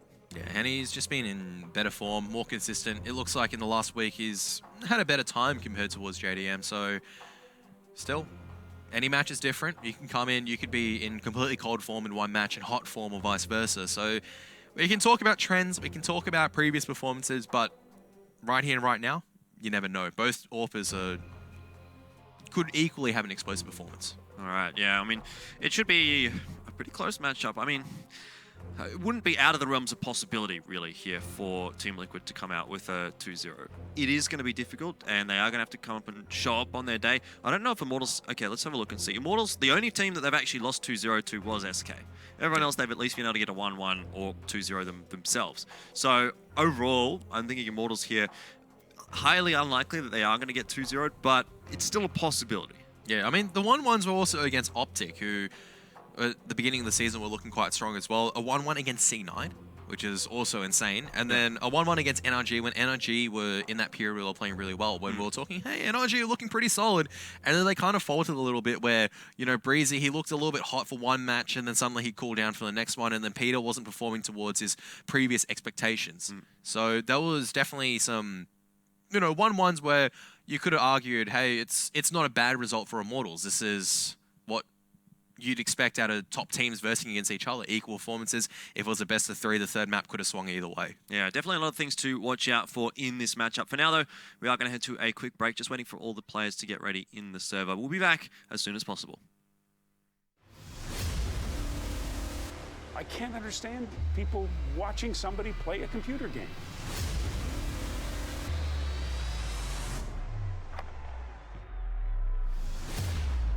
It's still not a sport. It shouldn't be on a sports network. But I don't know if athlete is the right word.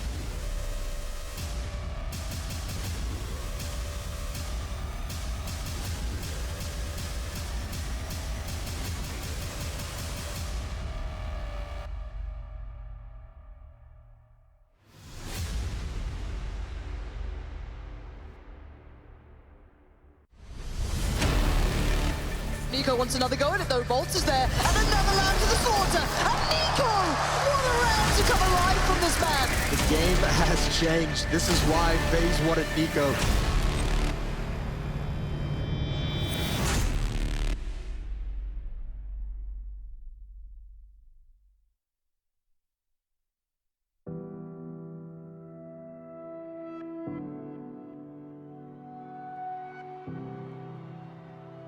Ladies and gentlemen, welcome to ESL One Code! 2 big shots in a row. Phoenix about to bring it back now. All on Nico. Trying to see if they can get the defuse and Nico. Oh no, Phoenix! Has to keep Virtus Pro alive. Taco once closer. AW. He's looking for a look. He's gonna get a hit by headshot again. Oh my god.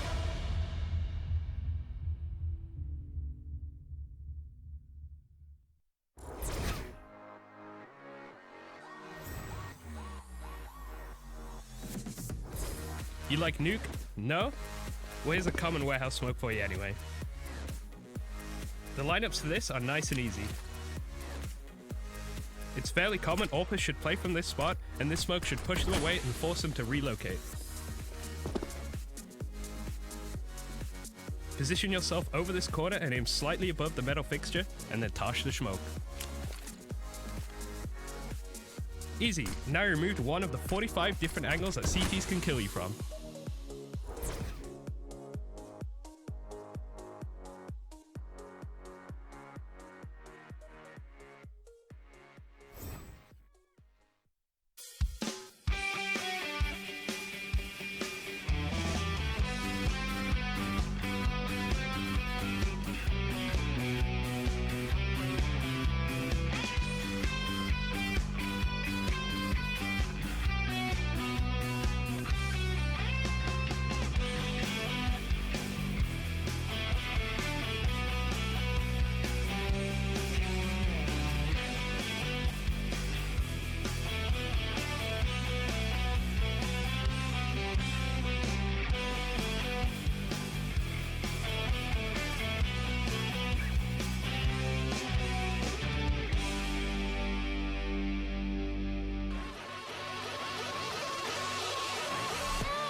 important to be part of the Pro League because it's sort of the premier league for all the North American pro teams, and also it gives you the opportunity to make the LAN finals and play against some of EU's best as well. With the sponsor Mountain Dew, can be really good for up-and-coming players. It feels amazing to have this opportunity, and I'd never take it for granted, that's for sure. G'day guys, and welcome back to the ESL Pro League North America Division. Immortals and Liquid is what we're about to witness, and this is definitely going to be a good matchup. I mean, we're just a few seconds away from it as far as I'm told, but I definitely think this should be a very, very close matchup. I mean, given the fact that both of these two teams coming in with reasonably okay form, I mean, Immortals definitely in good form, and obviously they're both having fairly good times in the Pro League as well, so we're expecting them to be pretty evenly matched. I don't think it will be down towards the T side for teams. It will be down towards the CT side and how well they can hold on to the guns in the economy, which is what I feel like recently Counter-Strike has transitioned towards, is because as soon as you lose a pistol round, you'll see teams now just go, all right, let's not force buy, let's just try to stack up a little bit more on our money. Especially in games where it's so tight, you don't want to be giving any more extra rounds for the T's to work with. And Cobblestone has kind of worked his way in towards a map where before we would have argued, yes, it's very heavily T-sided. Now it just feels to me, sometimes you see the CTs start getting a bit more dominance because they get more map control. They stop the T's from executing anywhere very quickly, and they just stall out for time and they get a good read on what the T side is doing. Yeah, I mean, it's hard to say which of these two sides is going to be hugely more impactful. I mean, Immortals have looked pretty good on both sides, I think, of Cobblestone. But then again, so is Liquid. So very, very hard to say actually how these two teams are going to be shaping up against each other. That's why I always say it's not going to be the T side which is it's not going to phase me. I reckon both sides will be able to take probably, if they start on the T side, probably the 9 to 10 as a benchmark. It's the CT side. How hard are the CTs going to fight for their rounds? A pistol round is going to be so critical, making sure they take the next 2 anti-ecos. So many times you see teams just dropping anti-ecos, especially on Cobblestone, where if you do give out drop or if Blat suddenly you relinquish control of B platform, they get very close. Maybe they swarm long A and you lose a gun immediately and they can take a little bit more time to maneuver the array around the map. Then you suddenly lose a very easy round, your economy is tanked, and you bleed out a few more rounds, which you can't really afford to. Right, and just to update everyone as to how things are going over on the mainstream, Renegades have just lost 16 and 6 to Misfits, so a 2-0 today for Misfits over Renegades. I think that's a pretty good result actually for them. Yeah, especially with their lineup change where they had 2 new members coming in, so it seems like it's doing pretty well. I'd also argue probably Renegades not performing to their normal standards, but they're going to be looking to fix things up going in towards these next couple of weeks as well, because we're all on the Renegades hype train. They were starting to look pretty good when Adder was still playing alongside them. You know, they were starting to step their game up. So now it's, well, this is a bit of a derailment, I guess, in the hype train. I suppose, but I mean, we'll see how it does. Derailment. Yeah, it depends on how it does go. I mean, in the next couple of months and that sort of thing. I think they've still got some very, very good players on their roster, and even if that team were to, I suppose, disband, fall apart, what have you, a lot of those players would find other homes, I suppose, over in North America somewhere on any manner of teams. I think they're all good enough to be able to perform there.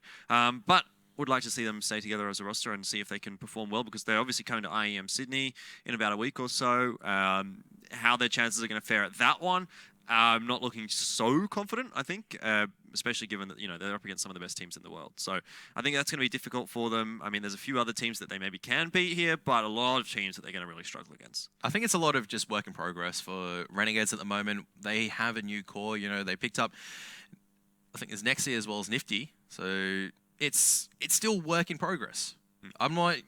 We shouldn't expect the world to be absolutely on fire, especially with the new IGL, new system, new way of playing Counter-Strike. Maybe the AWPer plays differently compared to the previous AWPers on the Renegades lineup. The IGL might have different ideas as well, and it'll take a little bit of time. Don't think week and a half for IEM Sydney is enough. No. Whereas maybe for the finals, maybe for, you know, give it maybe 1 or 2 months, and who knows where Renegades can go. I mean, Azza was looking particularly good, and we'll talk about individual talent, but back towards Liquids and Immortals. Yep. This is going to be an absolute blockbuster. Yeah, and I think this is one of the best maps for both of these two teams as well. So I'm really looking forward to it. Cobblestone should definitely be a close match, but we will find out how it does end up going. Immortals starting off on the CT side, Liquid on the T, and a very, very heavy B stack, unsurprisingly, to start off with for Immortals. Yeah, just bolt spotting for information at the slope, very close towards Connector. And Liquid are actually coming towards the A site, and Bolts, he is going to peek out and spot a lot of players, so the call does come out for Immortals to start rotating across. They do have a kill on steal, so they can take a little bit of time as Bolts looking just to stop Liquid from pushing it any further, but Liquid just grouping up, trading 1-for-1. Good job, though, from Bolts to be able to at least get one there. If he had have gone down without a response there, could have been real problems for Immortals here on this retake. And it still isn't looking amazing just yet, but FNX does take down Twist, so that makes it look a little bit better. The bomb's still not too big of a worry right now for Immortals, but it is starting to become one, particularly now that FNX is in a 1-on-2. He doesn't have too much time to work with. He knows where Nitro is, though, who just fired out a couple of shots and pulls out the USP, swapping backwards and forwards between weapons. But what's he going to be able to do here without a kit? Yeah, the kit has been lost, and he's waiting for Nitro to push him, and he misses the headshot, unfortunately. FNX, his pistol round looking quite strong with 3 kills. Not enough. Liquid. Not enough, though, because Nitro and Twist both chime in the 2 on Liquid.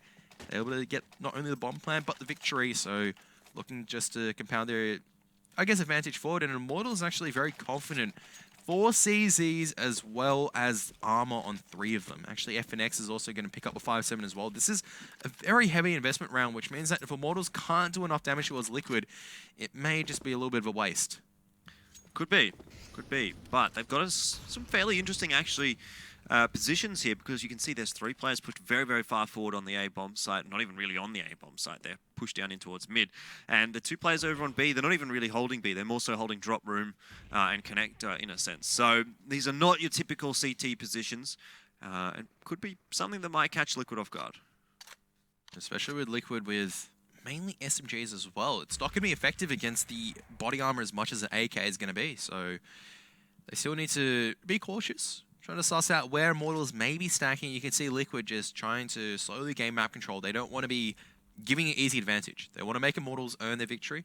Similar to Immortals playing passive on the pistol round, they're more than happy to allow Liquid to slowly come out towards the site. They're spotting for information. FNX is going to be the first member spotted out with a 5-7. He's going to try and tap and get the headshot from the 5-7, but it's not going to work. He's going to be dinked down, and Lucas loses his life as well. FNX gets 1, but he can't get the second, and Liquid have control of the B site. They do, for now at least, but we'll see what these 2 rotators can do for Immortals coming around from behind. Bolt's trying to keep as much of that presence on their B-bomb site as possible, but now it really comes down to Steel and Henny trying to wrap around the back. Henny up in the top of drop room. Steel's joining him. They're going to make some noise when they drop down here, so Liquid should probably get a bit of awareness as to what's going on here. Now they do know for sure, and what was potentially a danger is now probably going to be nullified here. Even though JDM does go down, overall still a pretty decent round here from Liquid. It should be one that they'll be able to wrap up here. I don't think Immortals are going to be going for that retake. They're just trying to get some exit frags here, and they may just do that. Stanislaw should go down to the bomb. Yeah, they're doing really, really well on the exit frags as well. They take down Twist, and that's the AK-47, and Bolt still dancing around. Only 3 bullets, though. And unfortunately, he can't dance for too much longer. Just not. Stanislaw just got out. So 6 HP, but yeah, not too bad for Immortals. I mean, they take 2 of the CZs through. I mean, unfortunate that Henny, I suppose, is the one that does survive, given he didn't have any armor. But they do take guns out of the hands of Liquid. They make them pay for it. And they have another chance here to maybe use a couple of those CZs once more. And that's okay, because with Henny, he can 204k, should be able to buy up the AWP. Maybe no armor behind it, but if he gets another kill, it's a different story. And Liquid actually lost one of the AKs, so Twist does have to reinvest in the AK-47, which is... It's a good start for Immortals, where they're able to do damage on these pistols. If they maybe stacked, got a couple of... even a few more kills, could have been their round. Definitely could have, but wasn't quite, and so Team Liquid do start off okay, but not showing us any dominance at this point, which is fair enough. I mean, it's only 2 rounds in, so can't be expecting to see too much out of either of these teams just yet. What we really want to be seeing is these gun rounds. When they do eventuate, that's going to give us a better indication as to how things will start to play out here on Cobblestone. Just getting these anti-ecos, the formalities away now for Team Liquid, as JDM just goes to town right now on Immortals.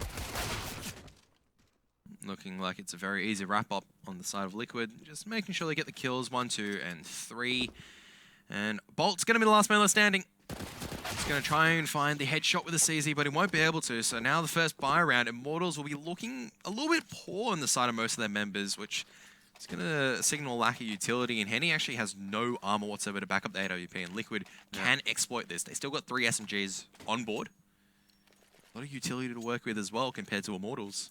Yeah, a lot of decoys there for Liquid, actually, interestingly enough. But anyway, Yeah, Henny with no armor. I definitely think he's good enough of an AWP to make this work, that is for sure. Have a look and see where he is going to be going. Playing by Hut by the looks of things, or Chicken Coop. So not too big of an angle that's going to be super easy for an SMG to take advantage of or anything like that. He's not playing very close. He's playing quite far back in the site. And he's also got FNX there to back him up should Team Liquid decide to just rush down into the B-bomb site and try and overwhelm him. But they're not going to the B-bomb site. They are heading towards A, and Bolts has answered that well. Gets the first kill. A lot of damage onto Twister as well. And that rotation round behind here from Immortals. Already this round is starting to look pretty decent. All they need is for Lucas to stall things or steal just to find a couple of kills from behind. And he'll only get one, but again, does a lot of damage over to JDM, who did eventually drop him. So still Immortals with the advantage. Nitro, though, he does peg one back. And that brings it back to player advantage for Liquid, though admittedly health is still favorable for Immortals right now.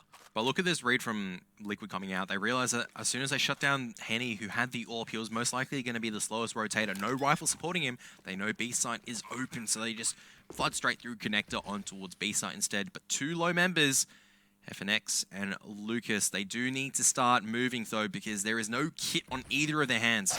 Oh, that's a good kill from Twist as well. 3 versus 1, and Lucas, it was looking so good for Immortals, but they just couldn't quite land those shots that they needed. We needed to see probably 2 from Steel from behind, but unfortunately he only had the FAMAS. If he had an M4, one would think he might have gotten a couple of kills there, but it was not to be. And so Team Liquid, they actually secure quite a decent gun round with 3 guns left alive. They upgrade two of the SMGs as well. So yeah. Twist had the AK-47 initially on, but JDM, that was a big turnaround where he was able to turn around and get the kill with a UMP at that range. Yeah. A UMP. It wasn't an AK-47. It was a sick reaction from JDM to realize what was going on, but then he did it with the UMP. So that's where, I think it was against an unhelmeted opponent as well, and that's where it starts hurting, where you just go, if they went for the eco for the second round, yeah, maybe they wouldn't have done as much damage, but they would have enough for head armor, they have enough for everything, and now it's just a cleanup round. JDM's just going to town right now with the UMP. 3 kills, and Nitro backs him up in the B site. Very quick, very fast, and Liquid already racing to a 5-0 lead. Yeah, really, really good start here from Team Liquid, and we were kind of questioning how they would go here against Immortals. We sort of said, you know, if there is a favoured team, it probably is going to be Immortals.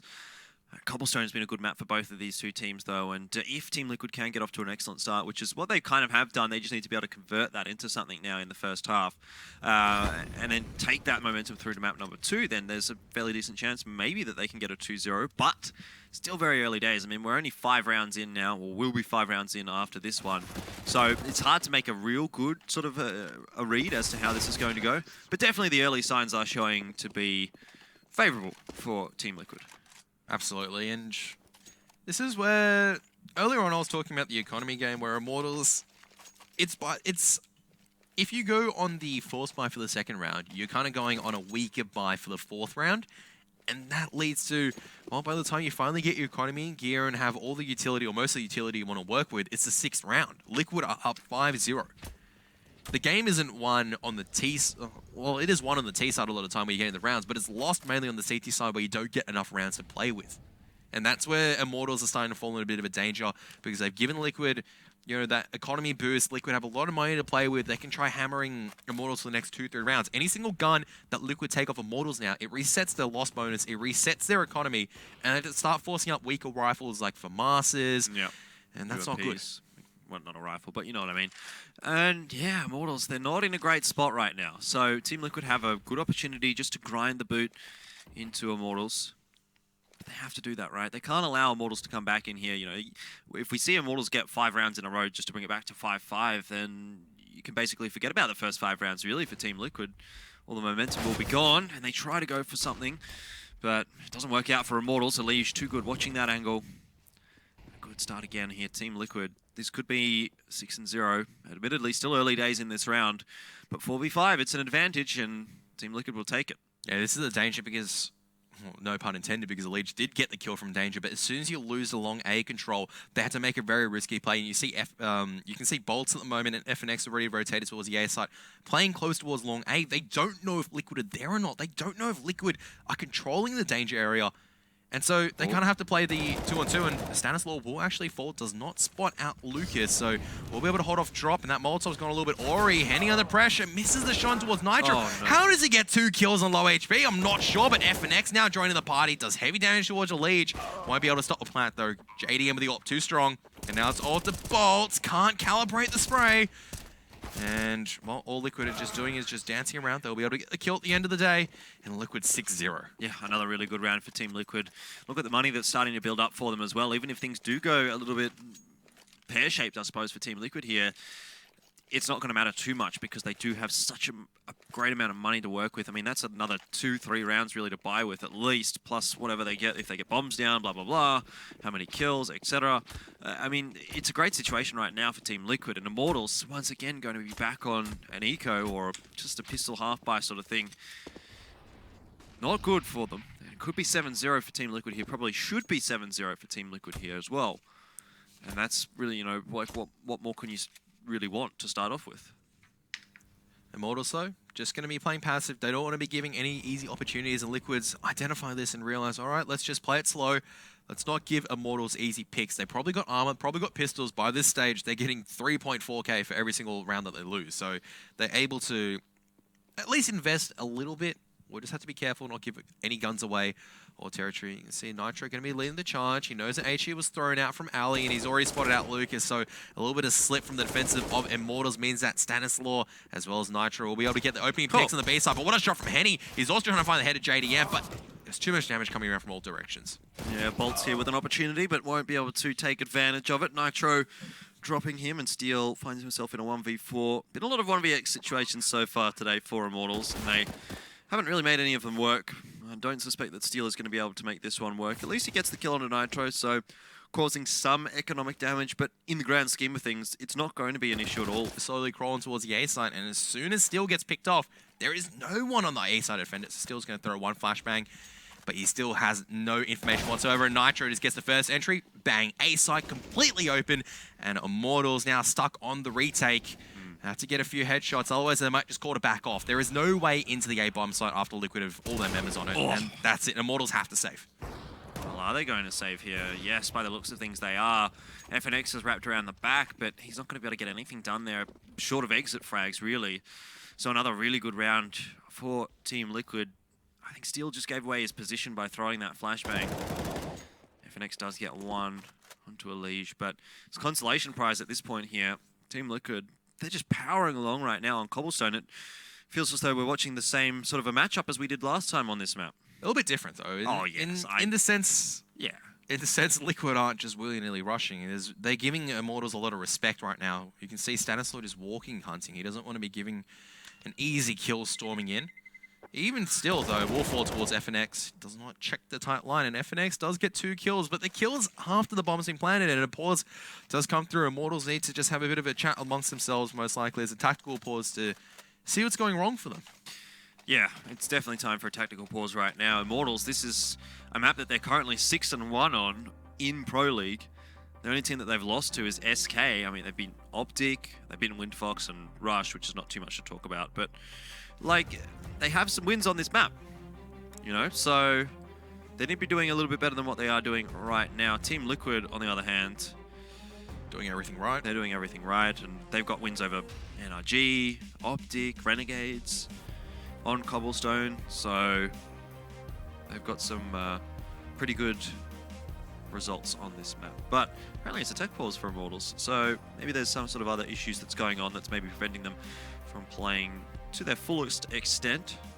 Regardless, though, it's, for me, Immortals, where they're faltering out at the moment is losing control of Long A and Danger. There is no close contest, there's no AWP pick or no AWP line being deployed to make sure that Liquid's attempts at trying to take those areas are thwarted a little bit. And you can see Steel was playing all the way passive towards A side, had no read of the situation on a full buy round until Nitro just comes off and pops his head off. And by the time it's just too late to react. The T's have got full control stable. They've got full control of the connector as well as balcony. There is no way in towards the A-bomb site unless you go the long way around, and Liquid are aware of that potential. Yeah, exactly. And so Liquid securing that round very, very easily. And so 8 on the board now for the T side. Immortals having saved a few guns through here, are going to be able to get a decent buy through to this one as well, but is it going to be enough against Team Liquid? Because at the moment, it doesn't seem like anything that Immortals are doing is going to be even close to the Team Liquid. Looks like this may be a bit of a fake execute. Twist does take some damage trying to exit the Incendiary Grenade thrown by FNX, and FNX just hiding behind the box right now. Stanislaw looking to fake his way out. There's a smoke and flashes possibly coming out, but FNX not blinded. Stanislaw does manage to break out on towards the sun. FNX does spot him out, but Henny takes him out with the AWP. But Twist through drop gets one. Will be traded out though. Alij coming forward, trying to counter trade, but it shouldn't work in his favor. Bolts. No, Alij does get the kill at the end of the day. FNX trades him out though, and it's 2 versus 3 here. Another situation for Immortals where they might actually be able to win a round, but bomb does go down for Team Liquid. JDM catches the rotator, or the lurker, I suppose. Steel coming around from the back, and that's a really big pick, but he does lose a lot of HP for it, so he's going to be playing a crossfire. Nitro was the one that needed to do the work, and he does. FNX going down now, 2v1. It's doable for Henny, but JDM is watching the angle, and another one goes the way of Team Liquid. So despite being at a disadvantageous position, again, Team Liquid come away with a round. And it's just, Immortals play that quite well. They were able to get the trades 1-for-1 until towards the very end. It could have gone either way. That was a good dodge on the flashbang, but Nitro was just one step better with the AK aim. He got dinked out, but he got the headshot in return as well. Yep. The AK has a kill, M4's not. It's just the way it is. And at the moment, the way it is right now for Immortals is not very, very good, because 9 rounds for Team Liquid, this is where they wanted to hit, really, and the more they get now, the better. Immortals in a real struggling position. Need to find a round, and they need to probably find 6. Stanislaw does take some damage from the Incendiary Grenade, but Nitro is going to push straight forward. Did he spot the one at Tree? I don't think he did, but he does manage to spot out Henny, who's just blinded out completely. Lucas does manage to get 1 kill from E-Room, but that's it. Now 2 on 3.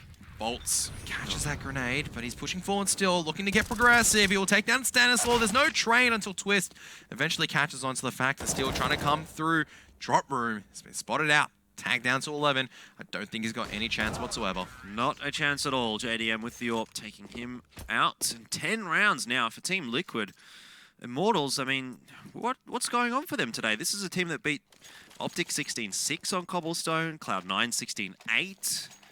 So it's not like they've had bad performances on the map. I mean, admittedly, they kind of got challenged to 16-12 by Complexity, but the other 2 victories that they have is 16-1 and 16-2 over Rush and the Foundation, or then Selfless. Like, it's not like they're bad at this map. So Team Liquid's making it look easy. Nitro's popping up as well. Look at Nitro. He's currently sitting on 16 kills after 10 rounds. Coming into the 11th round, he's been able to... He's been dinked out sometimes. You feel like, all right, the CT shouldn't have the engagement, but Nitro is able to find the headshot time after time. He finds the critical entries. He gets the picks working in Liquid's favor. And this round, it's a semi-investment. Immortals do have a lot of loss bonus, so they can kind of go, yeah, we'll buy a couple of UMPs, maybe armor. We can afford to invest a little bit. Not too much, though. They probably need to be able to afford a little bit more than what they have got right now, because even when they have had more, they haven't been able to make it work. Need to see something change for Immortals, and quickly, because this is fast shaping up to be a really deadly half for Team Liquid, and it already probably is at this point. Should be 11-0. Team Liquid finding the first pick there. They do sacrifice a lot of HP onto Stanislaw, and Steel's in a decent position here. Might have heard that rotation for Team Liquid. Gets a kill as well onto Stanislaw, so that's an AK dropped. Doesn't look as though he's going to go and try and retrieve it, though. And it does seem as though it's just once again going to be another B hit here for Team Liquid. It's been so successful for them recently. And they do get a 1-for-1 trade on the entry. Now 2-for-1, make that 2-for-2, though, as Twist does get himself a kill. And 2 versus 2 as well is where we end up with only 20 seconds left here for Team Liquid. Doesn't phase them at all. And they put 11 on there. So 11-0 now, Immortals. They will buy into this one, but it just feels as though it's almost too little too late. Very tight, though. Immortals are able to make it in towards a 2-on-2, where Twist was low and JDM had the AWP, but Twist just too sharp, finds a headshot on 3 HP. Still almost won it for them. With not only the pick on Stanislaw, he got the information going, hang on, guys, Liquid aren't here. Liquid aren't at mid. They don't have long A control because, well, I had a teammate earlier on who was able to get the pick on Stanislaw, realize that they fell back, and they could stack the B site instead. But now here's the buy round. And Immortals, surely this is the round where they need to finally take a round win. They have to. Have to, yeah. It has to be sooner or later. Sooner rather than later, preferably for Immortals. But everything that they do on the CT side just doesn't seem to work. They've pushed a couple of times. That hasn't helped. They've played very passive a couple of times. Hasn't helped. Team Liquid this time splitting up across the A and the B side. Starting to pressure A just a little bit. Twist does spot out Bolts and takes his head off. So, like, what are you going to do against that? And they've lost slope control after just getting the first pick. Immortals just deciding what they need to do. And Steel has to play aggressive. He needs to regain map control for his team, but Elige is not having any of that nonsense. And at this stage, Liquid could even go back towards the B side if they choose to do so. Lucas does fast rotate, might be able to catch a person off guard, but no, Nitro. This is what I mean. Every single time they're able to do so much damage towards Nitro, but he's able to find the headshot out of nowhere. And Immortals now down towards the last 2 M4s, looking to desperately save, and Liquid on the hunt. They do not want to relinquish any pressure whatsoever. Well, JDM spotted one of them out, but Henny spots him quicker.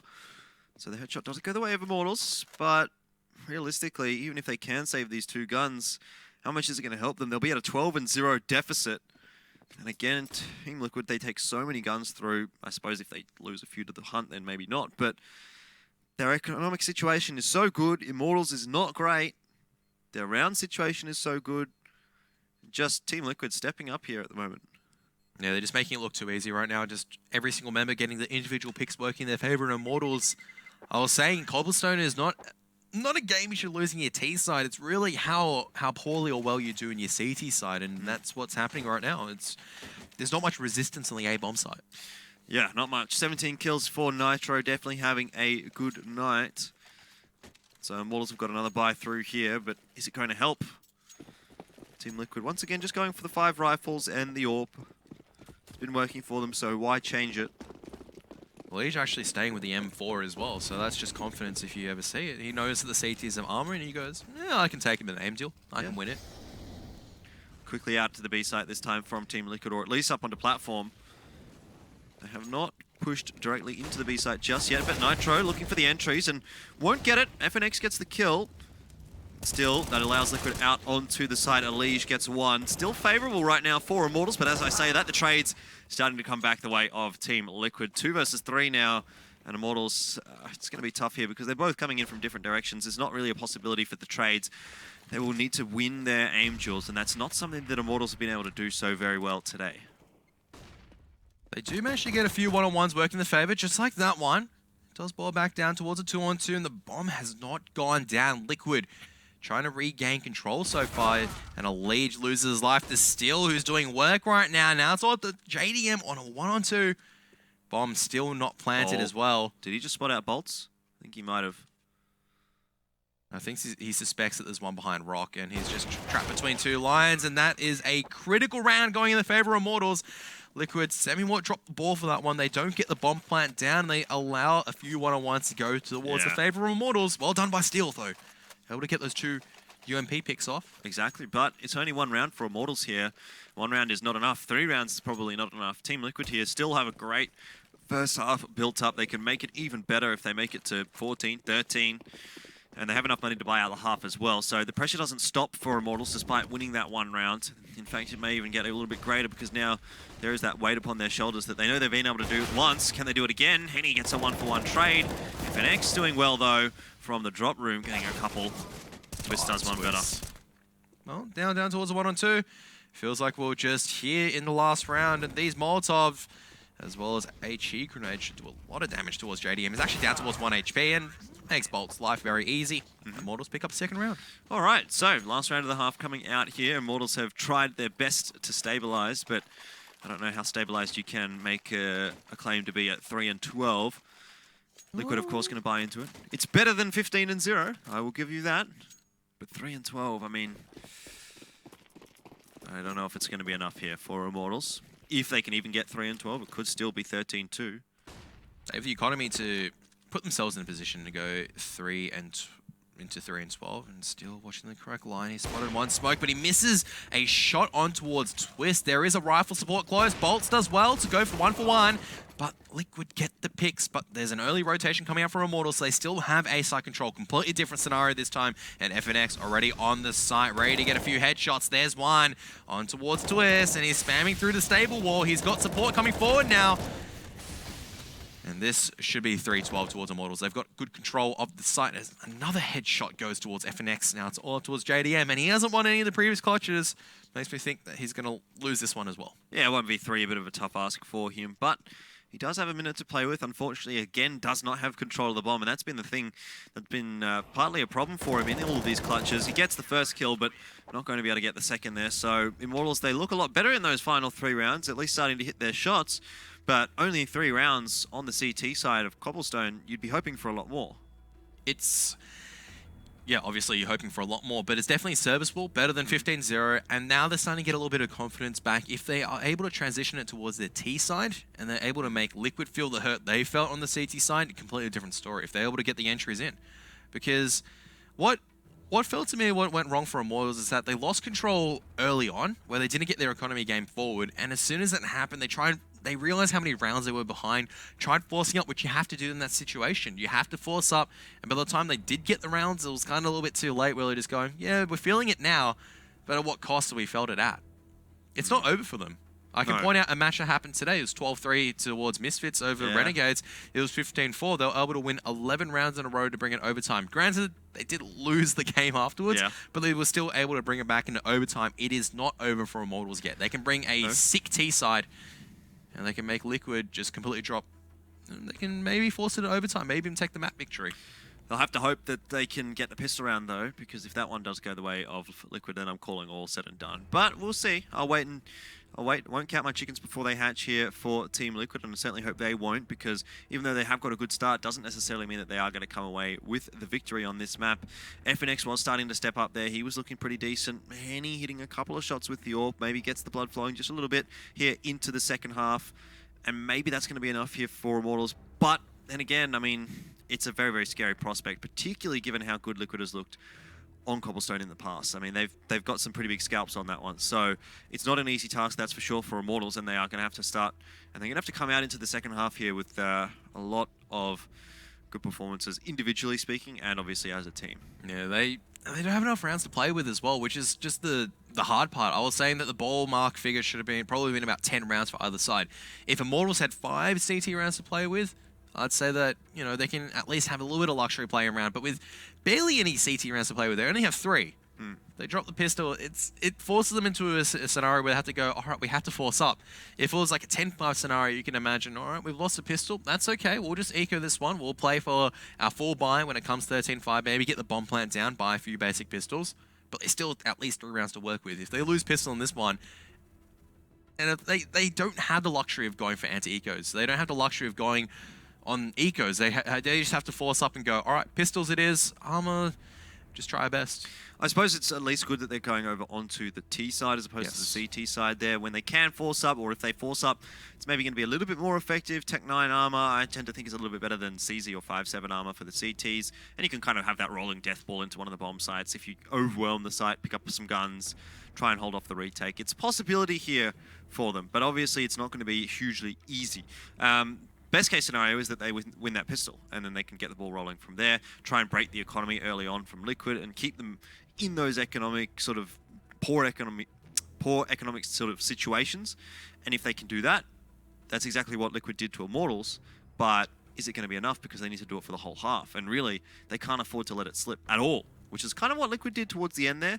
They've given Immortals a bit of a sniff back into this one. If they had have gone like 13, 14, even 15 rounds, obviously, I think then that would have been pretty much all over Red Rover, really. But with 3 rounds to play with for Immortals, it's doable. It's obviously not easy, but it's doable. Always a chance. Always a possibility. That's a good thing about Counter-Strike. You can't ever rule out a team. Even maybe 15-0, you can kind of go, I think this is over and done with. But 3-12, we've seen comebacks from 3-12 before. Definitely. It all starts with this round, though, for Immortals, and they've very, very quietly crept themselves up to the top of the drop room. Sneaky beaky-like on the T side.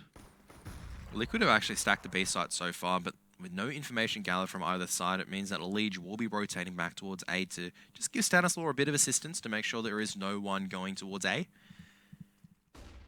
Immortals, this might be a wrap strategy. They can still take the B side if they want. And down drop they go. Twist, though, unable to land the headshots. And Nitro now in the ward of hurt as well. He's unable to find a headshot towards the very end, which means his life is forfeit. JDM, though, no pressure on him as a Liege. Does manage to come around and still trying to walk up. What a shot from JDM. And now it's all up to Henny, and JDM says no. 3 kills with the USP. Yeah. And Liquid 13-3. This is... We were throwing hypotheses. We were talking about what-ifs. Scenarios which unfortunately is not existent for Immortals now because they just have to force up and they have to hope they can take this one. Yeah, didn't even manage to get the bomb down, so they couldn't go for an AK strategy next round. It's Tech9 and Armor, and that rolling death ball, they're going to have to hope they can make that one work. I assume they're just going to charge into the B bomb site here, but Liquid will meet them with a bunch of utilities, a bunch of UMPs as well. And yeah, I mean, the early utilities coming out here from Liquid, just to ensure that Immortals aren't rushing in, which they weren't. Looks like Immortals is going to go for some sort of an execute here. They have a lot of smokes to work with, 4 in fact. They're all lining them up. So here we go. Immortals, I think, going to pop through this smoke. Elish is ready. He gets the first, the second. No, he doesn't. JDM got the second. And overall, pretty easy hold there for Team Liquid. Not easy to push through a smoke and make it work like what Immortals did, particularly when they didn't even have a pop flash through that smoke. Yeah, they were hoping that Liquid were playing a little bit back from plant, that they could overwhelm the UMP who was trying to sit further back, but that was just good communication. Elish knew that another smoke was going to bloom for the CT, so he was able to hear the pins probably from Immortals. He goes, yep, they're executing. I'll play close to the smoke, and I'll just utilize that close range where if they're coming out, I've got the advantage. Yep. Plays it perfectly. Exactly. Did a very, very good job there. Did eventually go down, but overall, Team Liquid will be happy with that round. Again, it seems as though it's going to be somewhat of a repeat of the last round for Immortals. Pretty much for Tech9 Armor, heading towards the B bomb site again, but this time they don't have the utilities to work with, and as a subsequent result, they are starting to be picked apart right now by Team Liquid. Though the push is coming from Immortals, it's not going to work out. You know, you don't have anything to really work with here. They have to rely on the aim from the Tech9s, and Liquid is just not giving them the opportunities to even win Angels. They're just completely shutting him out, and with the first 2 picks, Liquid just go, all right, let's just chill back. We can sit passive and just wait for them to come. We haven't even incurred much damage. Elish is still healthy on 81. And JDM on 36, a couple of stray Tech9 bullets can take him out, especially if an HE grenade tags him down towards red HP. But he's still alive, still wanting to add towards the kill count. For Immortals, just tapping away, just hoping for a lucky shot, hoping for an opportunity on towards the B site, as they've not made a move towards A, and Bolts going to look one way, and he looks the wrong way. Yeah, 2v5 now for Immortals. What are you going to do in this situation? Push out to the B bomb site, I suppose, but Elish? I think Elish was caught napping just a little bit, but they know where Henny is now, and he should be a dead man walking. There it is. So Nitro also has gone somewhere. So it looks like something's going wrong for Team Liquid, that's for sure. Yeah, they've lost Elish, they've lost Nitro, so it didn't really influence the round at the end. Does Liquid have a gaming house? Are they all together? I thought Liquid, they actually played from 2 separate apartments, but that was a long time ago. They had, I think they lived in apartments like really close to each other. Maybe that's part, like maybe one of the apartments lost power or internet, and that's why Nitro and Elish were looking a little bit not there. I think Elish was just completely timed out, and alongside with Nitro as well. Yeah, so, yeah. Well, it happens. Liquid still win the round, so Yeah. they're not going to be too phased about it. They're just like, yeah, tech balls, guys. We'll just get our players back in. It's probably a mere formality at this stage. Immortals don't have enough for AK-47s. They're just going to armor Tech9 again. And Liquid do have money for AWPs, for rifles. They're going to be happy with playing into this round. Yeah, exactly. And Liquid are going to be happy with playing on Cobblestone right now, because 15-3, you couldn't really ask for a better result against a team like Immortals, who's generally been quite evenly matched in terms of on paper against Liquid and on Cobblestone. This was, to be honest, this was a little bit of a letdown. And it sounds harsh, but I was expecting a lot better from Immortals. I was expecting a better fight. Yeah. The rounds where, you know, it was a lot more closely contested. I was expecting them to be a tug-of-war of attrition. Yeah. You'd see Liquid win one with some good, you know, 2-on-3 plays. Then you'll see, you know, FNX or Henny make a sick play on the side of Immortals to bring it back for them for the next 2 to 3 rounds. And it hasn't happened, unfortunately, and Liquid not in a dominating position right now. Yeah, definitely. They shouldn't lose it out from here, that's for sure. But I suppose it depends on a lot of factors. Maybe if Liquid don't even get their players back in the server, that could be a bit of an issue. I don't know why a room like Drop exists. It's maybe it used to be like a latrine, you know? Like possibly. in the castle. Yeah. but usually that would go outside into like a moat or something, not into just a room below. It would either go into the basement or the dungeon, and I don't think that drop is the dungeon. So early grenade pressure once again, but Immortals just charged straight forward and out on towards the B bomb site, but a Liege with the A4 spray able to get one more kill. Nitro chiming in with a fun and steal. Oh, this is all over. That's just kills going all in the favor of Liquid Bolts. He has to be very hopeful, but Nitro just finishes off with a well-placed HE grenade. 16-3. Very, very good performance from Team Liquid, starting off quite nicely on Cobblestone, and so... That was quick. It was quicker than I thought. We've had a day of very, very quick matches. I mean, that's our second 16-3. So far, we've seen a 16-3, a 16-0, and a 16-3. Let's hope Inferno is a little bit tighter, because it's... Yeah, Immortals definitely need to step up. We didn't see much. They were missing probably for the majority of their first CT half. By the time that they did kick in, it was too late. And as soon as they lost the pistol round, that was pretty much it. They had to go for desperation strategies, and desperation wasn't enough. Liquid are just too strong. Apparently, it has been a very, very good performance today from Team Liquid. I didn't think that there was anyone there that was really stepping up above the others by a huge margin. Everyone was seeming to look pretty good. JDM had some pretty decent rounds where he got a couple of multi-frags and that kind of thing. But overall, Team Liquid, I think, were feeling pretty Nitro was absolutely on fire, though. Nitro was good, yeah. Nitro but was then probably so was everyone else. Everyone else is... Well, we could make a, I guess... reference back towards Optic, where you'd had one person going huge and everyone else was doing their job and doing well. Exactly. That felt like to me, Nitro was going huge and everyone else was doing really well and doing their job. Yeah, pretty much. I can agree with that. And so hopefully for Team Liquid, they're going to be able to pull that through to map number 2. Map 2, not too far away as well. We'll be back very, very shortly after the quick break.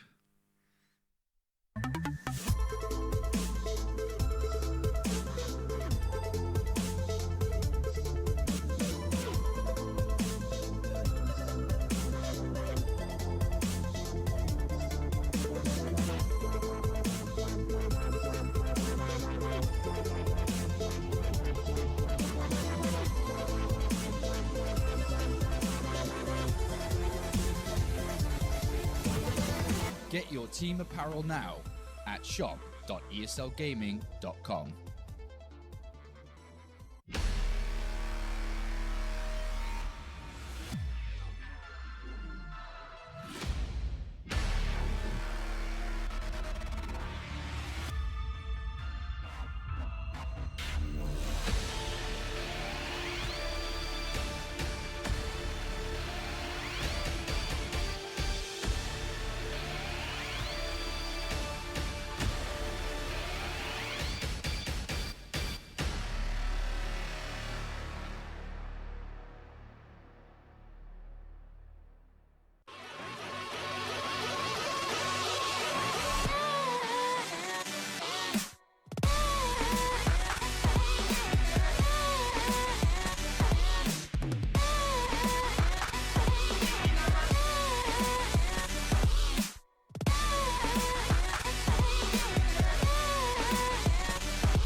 Ready? Huh? Hey, he's a good boy, huh? You ready? Huh?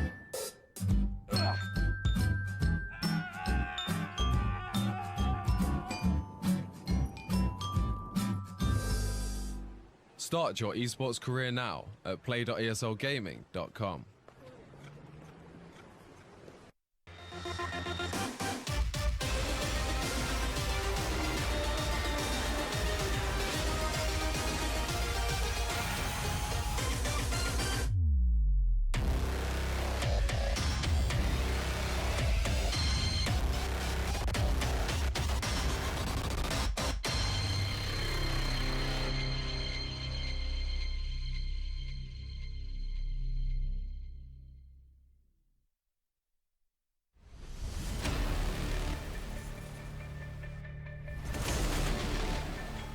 Limited vision, limited weapons. Doesn't even matter to Gray.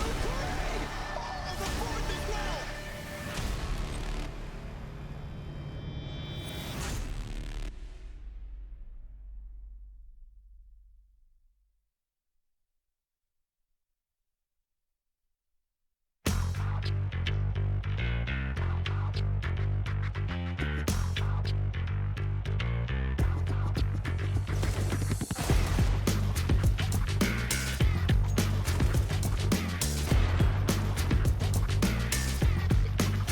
so FaZe has to look towards jungle to get this kill. Okay, Nico just shuts everything down. Nico changes the entire game.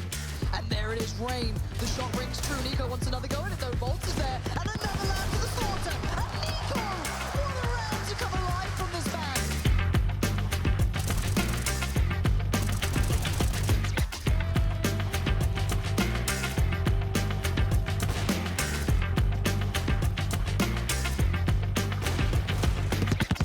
Any kind of aggression, any kind of those peaks. About just under a minute left in the round, and still no progress, no indication of where they're going to end up.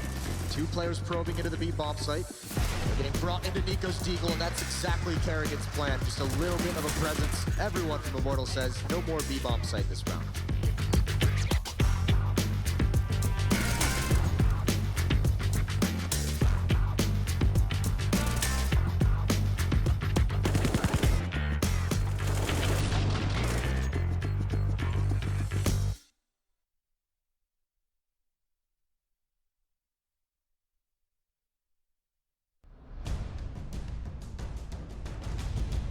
It's important to be part of the Pro League because it's sort of the premier league for all the North American pro teams, and also it gives you the opportunity to make the LAN finals and play against some of EU's best as well. You know, with the sponsor Mountain Dew, can be really good for up-and-coming players. It feels amazing to have this opportunity, and I'd never take it for granted, that's for sure.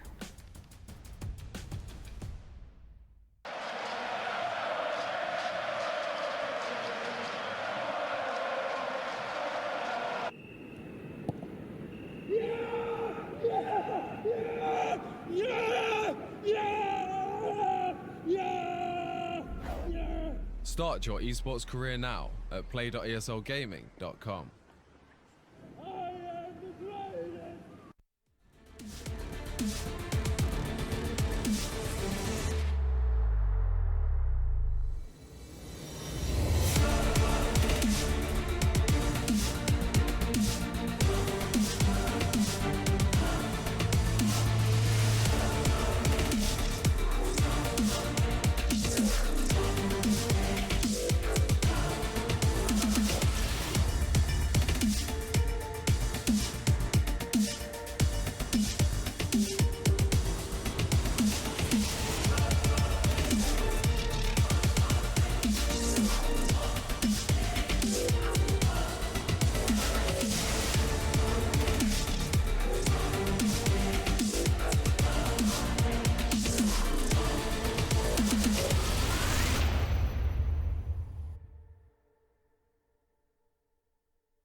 ESL Pro League is brought to you in part by Logitech G, Pay Safeguard, Legion by Lenovo, Mountain Dew League, and ESEA.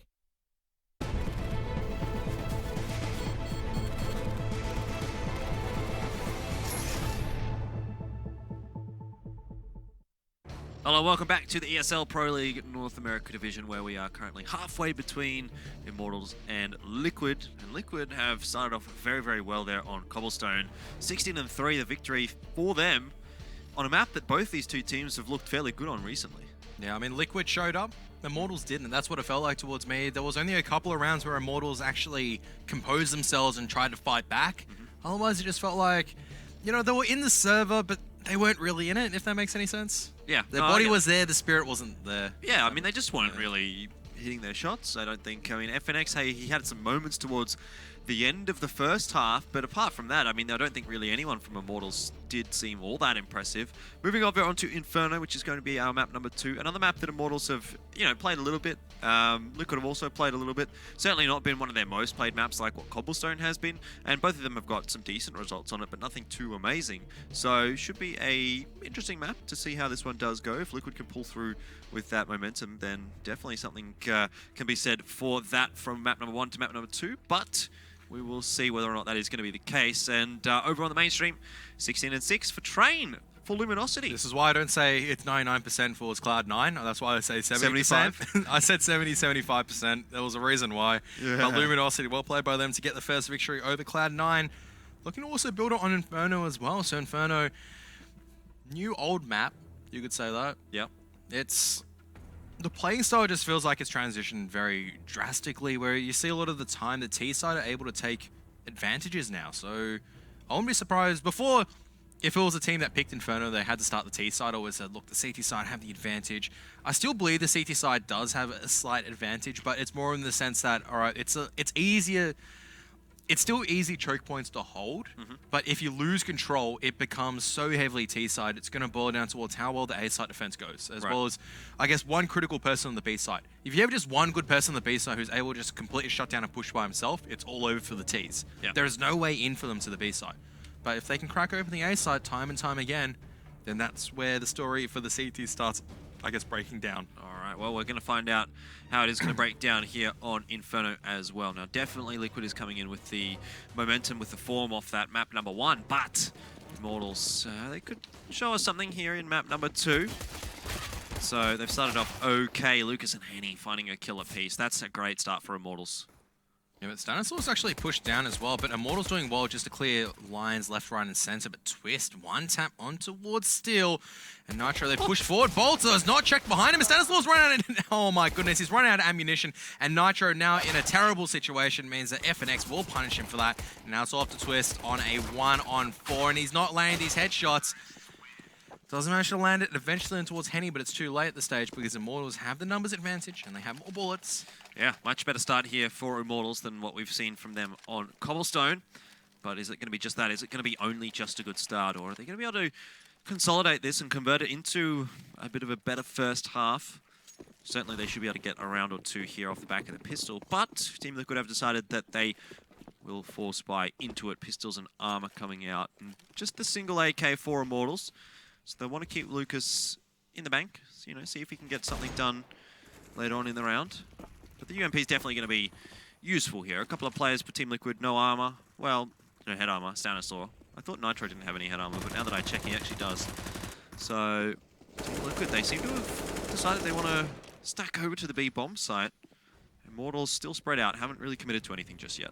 Yeah, they're hoping... So Liquid, through the initial smoke grenade, just made contact to try to make Immortals think that Liquid are trying to bait them into the A bomb site. Hole in the smoke. Immortals won't commit, though, towards either bomb site. They'll slowly try to push lines. They'll work in tandem. They'll go, all right, jungle's clear. Okay, Digit is clear. Could be on site, but we'll all group together for a final push. So... And, well, there is already aggression on towards Apps as well. So they've already cleared out back of Apps. The bomb looking to go towards A. So as soon as the bomb plant goes down, Liquid are just going to go, we'll just save for the next round. No way into this round. We gambled incorrectly. That's all right. We'll just wait for the next one. Yeah, fair enough as well. Because if they don't lose anything, it's basically like having a repeat of this round. And, you know, obviously they don't want to lose too many guns and armor. if they had lost a few players here, they'd probably just be fully ecoing out the next round anyway. So no harm done really for Team Liquid. They would have expected that they weren't going to always have a very good chance at winning this round, but it does seem as though Immortals are keen to have a bit of a look and see where maybe they can find a couple of kills here. But at this stage, they've not pushed too aggressively into the banana. I want to say, Henny, they know that Liquid have stacked B-side, so they shouldn't push too aggressively. I don't really like this because if Liquid are able to work the stack well, they should know that there is a chase that's happening for them right now. Liquid need to keep the guns out. Immortals might be able to catch them off guard if they decide to push in slowly. They're going very sneaky B-like right now, and they might just catch Liquid off by surprise. Maybe one or two of them, but I don't suspect all of these guns are going to be taken away here by Immortals, if any. FNX pushes in, but how much time does he have? Not enough to find a kill, enough time to get taken down. Henny got one. He got two, actually. Oh, two, sorry, yeah. So overall, I guess it's not too bad for Immortals there. It's not too bad for Team Liquid either. They at least are going to have a few guns here to work with. Well, a few pistols. A little bit of armor as well, I suppose, is more of the takeaway. But fairly straightforward round, really, for Immortals. And again, just getting that sort of couple of rounds out of the way after the pistol. Yeah, just looking to try to get a couple more picks on the back of the pistols. Twist and Ali is just going to go for the full USB hold. I'm sure it does take a little bit of damage, but he's able to avoid most of it. Liquid just caught napping a little bit. They weren't suspecting that Immortals would just walk all the way and just peek out towards the end. And even though I still feel like that was Immortals' victory, just by taking two pistols and giving probably more money towards Henny, it just nullifies the CT hold a little bit more. But as soon as I say nullify, Stanislaw, nice deagle shot on towards FNX. That's an easy pick for the CT. So we've got the numbers advantage, but they can't really retrieve the bomb yet. And Twister's holding close at the moment to Boiler, but unfortunately for him, he's only got a USP to work with here. So chances of him getting a kill are severely lacking.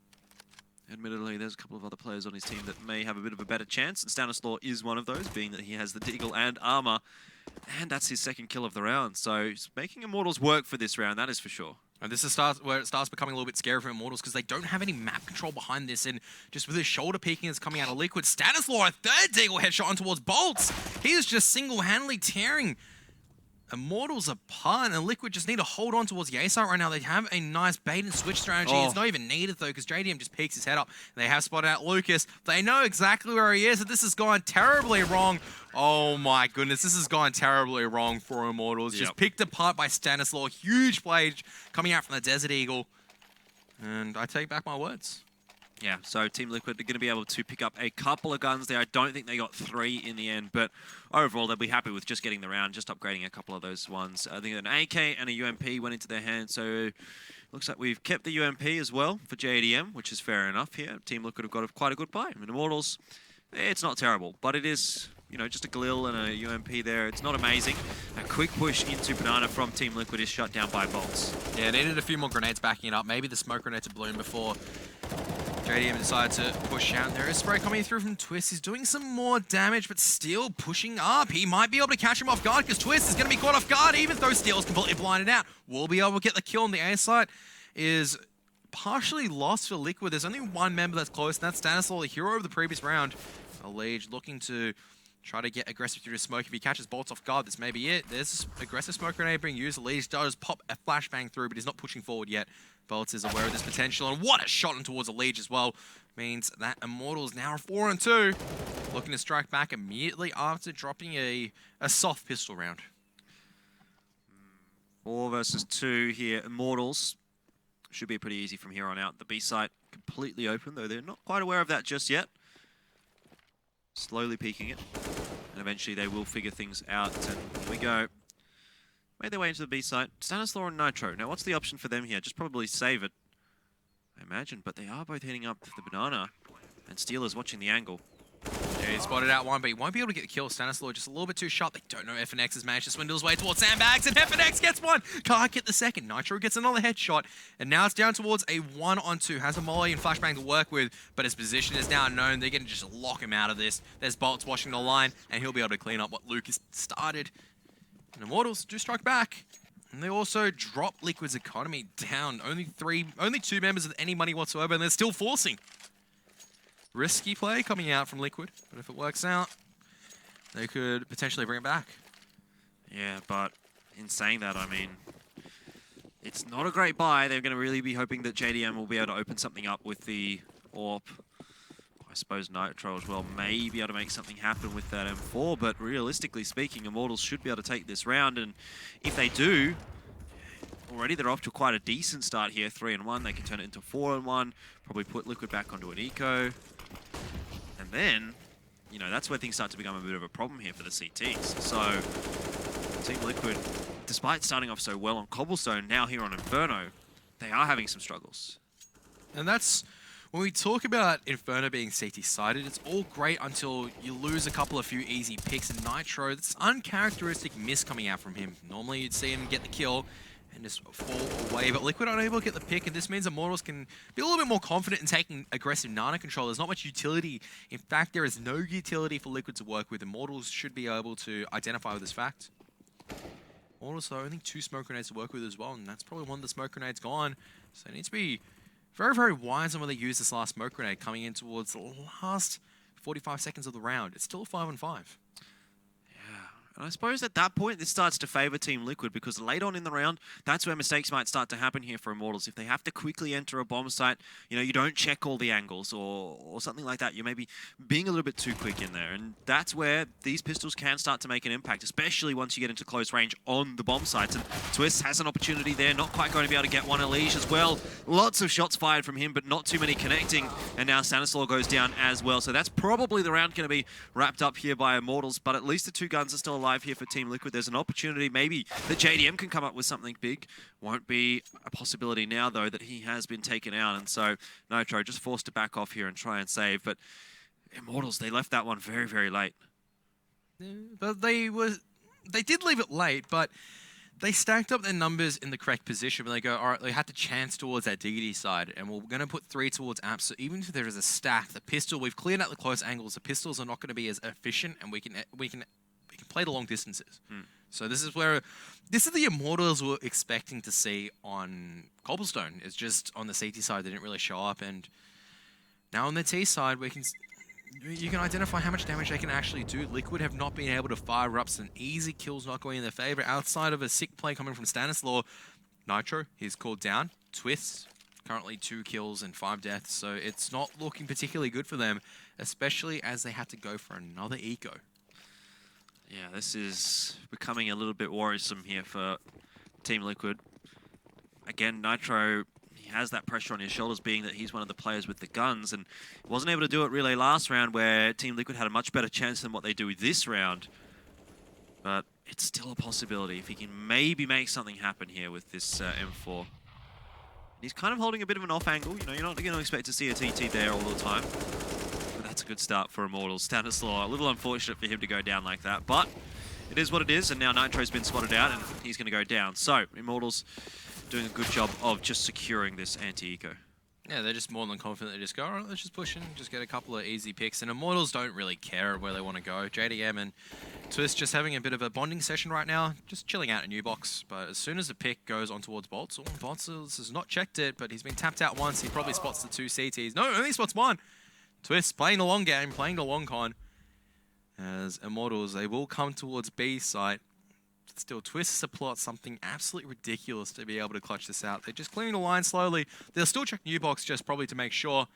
You see first and second box being checked again, and Henny missing the AWP shot, but more USB shots being missed means Immortals are up 5-1. Yeah, so not too big of a deal for him to miss a couple of those shots in the end. Immortals very, very happy with that round, and we'll see another buy coming out from Team Liquid, but it's starting to feel a bit like what we saw from the last map, where now is kind of the round where you start saying, oh, well, Team Liquid, they need to start getting some rounds here, because if they don't, then things are going to be starting to become a bit of a problem for them. But it's not too far out of the way yet for Team Liquid. If they start pulling some rounds back now, they still have a very good chance of even coming out with a pretty respectable first half.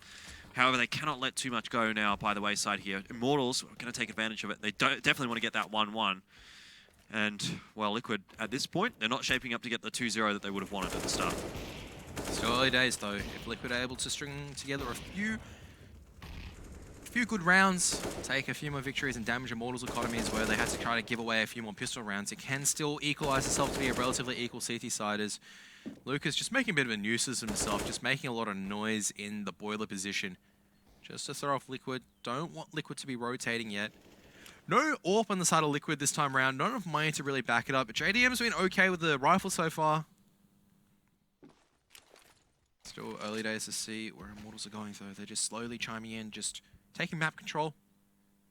Trying to dare Liquid to push for information as Henny takes down Elige through coffins.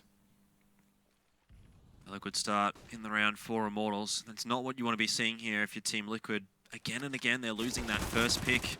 How does Nitro always do this? I don't know. He's caught off guard, and he's still able to get the first pick with the UMP. So they are going to be stacking towards the B side, but FNX with the lurk gets 2. And now it's up to Nitro to go huge at Nana, but he won't be able to do so because Immortals decide to back off, and Henny just waits patiently. Will be rewarded with a kill. And I'm not sure if they spotted out JDM. I don't think they have. FNX still wrapping around, and JDM now hears this. He's not clearing the line, and JDM, though, waiting just a little bit too long. Can't deny the bomb. Lucas aware that there could have been a CT towards jungle. Good work from Immortals. Just backing each other up. Some sick lurk plays, good entries. And now Liquid looking like they're just bumbling around right now because they're going to be down 7-1 after this, barring a sick play coming out from one of the pistols. Such a difference, really, from Cobblestone to Inferno. Liquid and Immortals, you know, hot and cold, really. I would just say it's the fickleness of the CT side where the aim for both sides are so good. AKs, you can see, just, you know, one tap, boom, you're out of the round. Whereas for M4, you had to get the dink, you had to get the body shot, and so many times you see the dink go forward from the CTs, but what was that from Twist, though? He just goes, yep, M4 doesn't do that, so I just pull out a Deagle, and he just completely shuts down boiler control by himself. Yeah, what easy a flick. peasy. Elige as well is going to be able to find one there, but Bolts and FNX, they do draw a couple back. So even what was looking okay there for Liquid and a little bit flashy perhaps has very, very quickly subsided. And Immortals are back in control of the round. So yes, Immortals are going to be probably losing a little bit of cash off this. They should still win the round here, but they have the economy to play with it anyway. So it's really not going to be too much of a concern right now for Immortals. And FNX just completely shuts out any potential for Twist to try to improve on his Deagle skills. That was some sick shooting from Twist, but it wasn't enough, unfortunately, because Immortals up 7-1, and they don't look as rich as Liquid did on Cobblestone, because they are still losing guns every single round. They have enough to have a bit of buffering space. You can see FNX already on 12k. Whereas for Liquid, well, the AWP does come out for JDM. They have a lot of work to do coming into this next round. That they certainly do. They're going to get some pretty heavy control into Banana. JDM trying to look through that smoke, the hole in the smoke, and it kind of works out for him in a way. He gets a bit of damage across, but overall still he goes down. And so a 1-for-1 trade. Immortals, I suppose they'll be happy with that at this point, right? They've also done quite a lot of damage to Nitro and Elige. So even if they don't know that, they are at some sort of an advantage in terms of the HP. And having an extra player off the CT side just makes it so much more difficult to hold on to the A-bomb site. Immortals just doing their default positions. They just take apps control, they take boiler control. There's been no contest from Liquid, barring the previous round from Twist, where he put on some nutty Deagle shots. But otherwise, that's it. Immortals are able to take so much advanced positioning, then they can just go, all right, we'll just throw a single flashbang or a couple of smoke grenades. We can take top mid control. We can take apps. We can force Liquid all the way back on towards the bomb site, which is exactly where we want them to be. They are not allowed to rotate out. We'll make noise and threats towards B side, so Liquid have to stay put, and they've done well to force this now on towards a 2-2 split. Now it's all up to the entry fragger to do their position, or do their job. Should be able to do their job as well, because Team Liquid, they've almost essentially given up this A-bomb site right now. Stanislaw, he's watching into mid from jungle, but the rotation goes across from Twists to B, and Immortals, they're all filtering in through the apartment, so they haven't yet been spotted. Stanislaw does find FNX, but overall, Immortals still are going to get control of the A-bomb site relatively easily, unless Stanislaw can get a good shot around that corner there, which he's not able to do. And eventually the bomb does go down here for Immortals. So it's favourable in terms of the players for Team Liquid. And there's not too many utilities actually to use here for Immortals to hold it off. But Nitro and Elige being on such low HP, it really does put a lot of pressure on Stanislaw and Twists. But the retake does seem as though it is going to become an option here for Team Liquid. And here it comes. Well, they have to go for it. They're bleeding so many rounds, but it's really the most viable situation because Steel, they just line up for Henny, who just gets 2. And Nitro can't do enough, unfortunately. He's lost all his teammates, but what a shot coming out from Henny. It's just good post-plant positions. There's not much you can do in Liquid in that circumstance. You have too many lines you need to check. Immortals are more than comfortable. You haven't spotted out anyone going towards a particular position, so you can't really lock it down. And that's where it came in, where Liquid are trying to force the situation. Yeah. And now they're calling a tactical pause. Yeah, well, it's about time for it as well. I mean, 8-1 down. It's still a salvageable first half, but being on the CT side here for Team Liquid, you know, they would definitely be wanting more than what they've got right now. They want to be the team that's ahead, and they're not currently being able to even really contest with this first half. So the more T rounds that the Immortals can get, it just makes their job so much easier in the second half.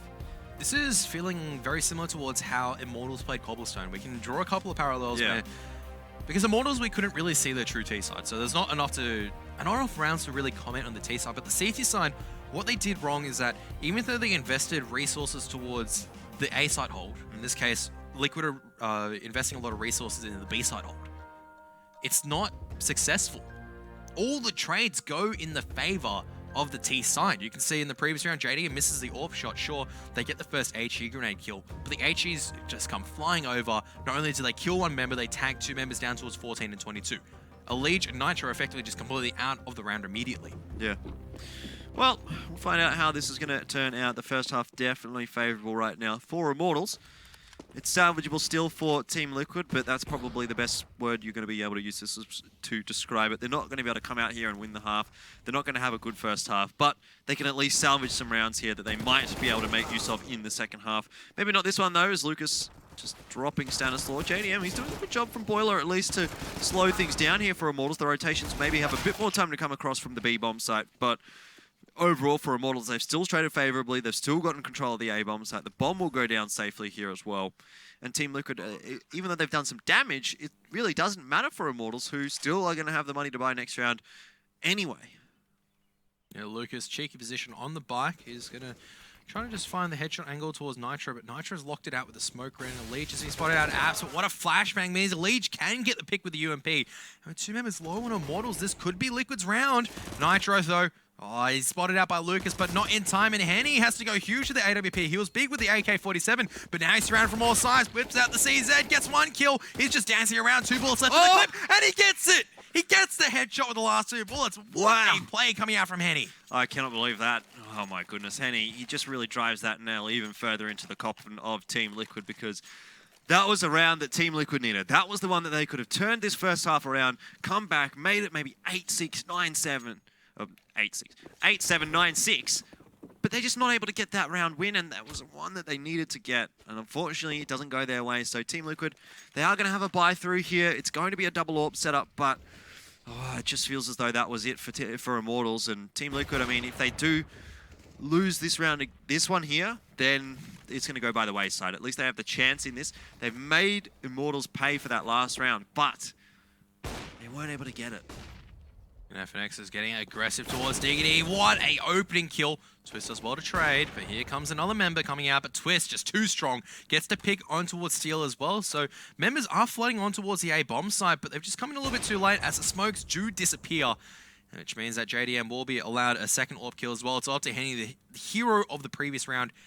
Does have the bomb in his hands, looking to make his way towards Apps. But JDM should be spotting this line from jungle. He's just going to be transitioning between the two. And he's just making sure that JDM won't check this line, or he's hoping JDM will check this line. They'll whip out the CZ and try to take down Twist on the site.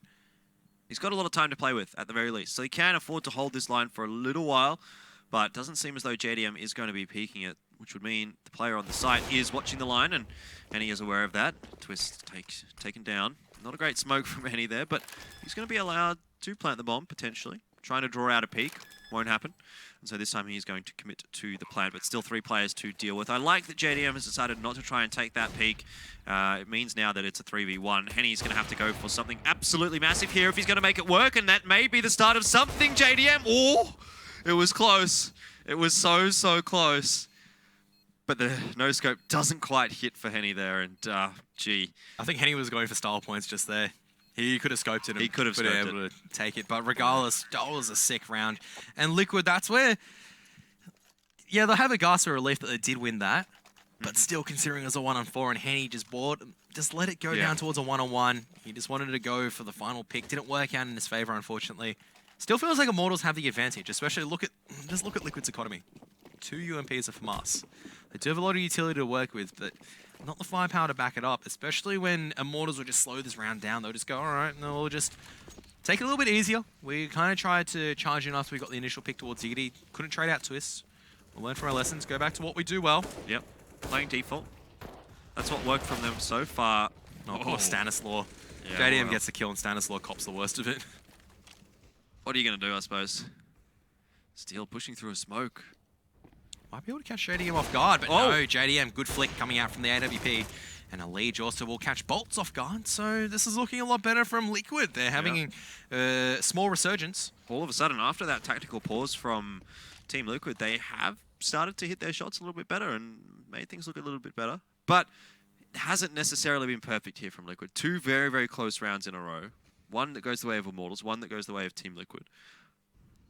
We need to be seeing these more comfortable rounds from Team Liquid, where they start to get that economy built up. I know there's not that much time left in this half, but they want to be at least having some money that they can buy if they lose around here. But Immortals, if they can continue to keep doing the damage like what they have been, like that, then it's going to make it very difficult for Team Liquid here to continue to contest these rounds where their money is just not quite good enough. JDM is going to take the peak, and Lucas, the strafe and kill. I don't know if he stopped just Strafe there. King, he just drifted past and it's so close. He was on the ace, but Twist just a little bit sharper. I don't know, Liquid just feels like they're always in a position and... The Drift King. I guess we'll go with that. Drift King. Yeah. Drifting in He the was 90s. Like, around the corner.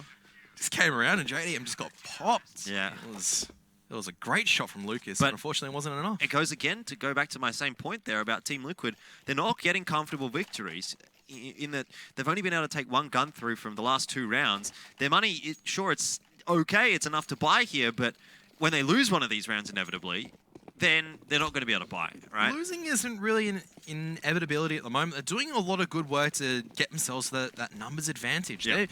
They are playing the 4-on-1s, 4-on-2s. They're just playing the 4-on-1s and 4-on-2s very poorly from there on in. They just need to tighten up their defenses after that. They just kind of go a little bit too confident, and they think back to Cobblestone where they go like, oh, we can win this easily, and then they lose 3 members, and it's up to 1 person to stand up, which in that case was Twists. So... All right, well, Immortals, they definitely don't want to be taking only 9 rounds through to the second half, right? No. They started off so well. They want to get at least 1 more here, make it 10.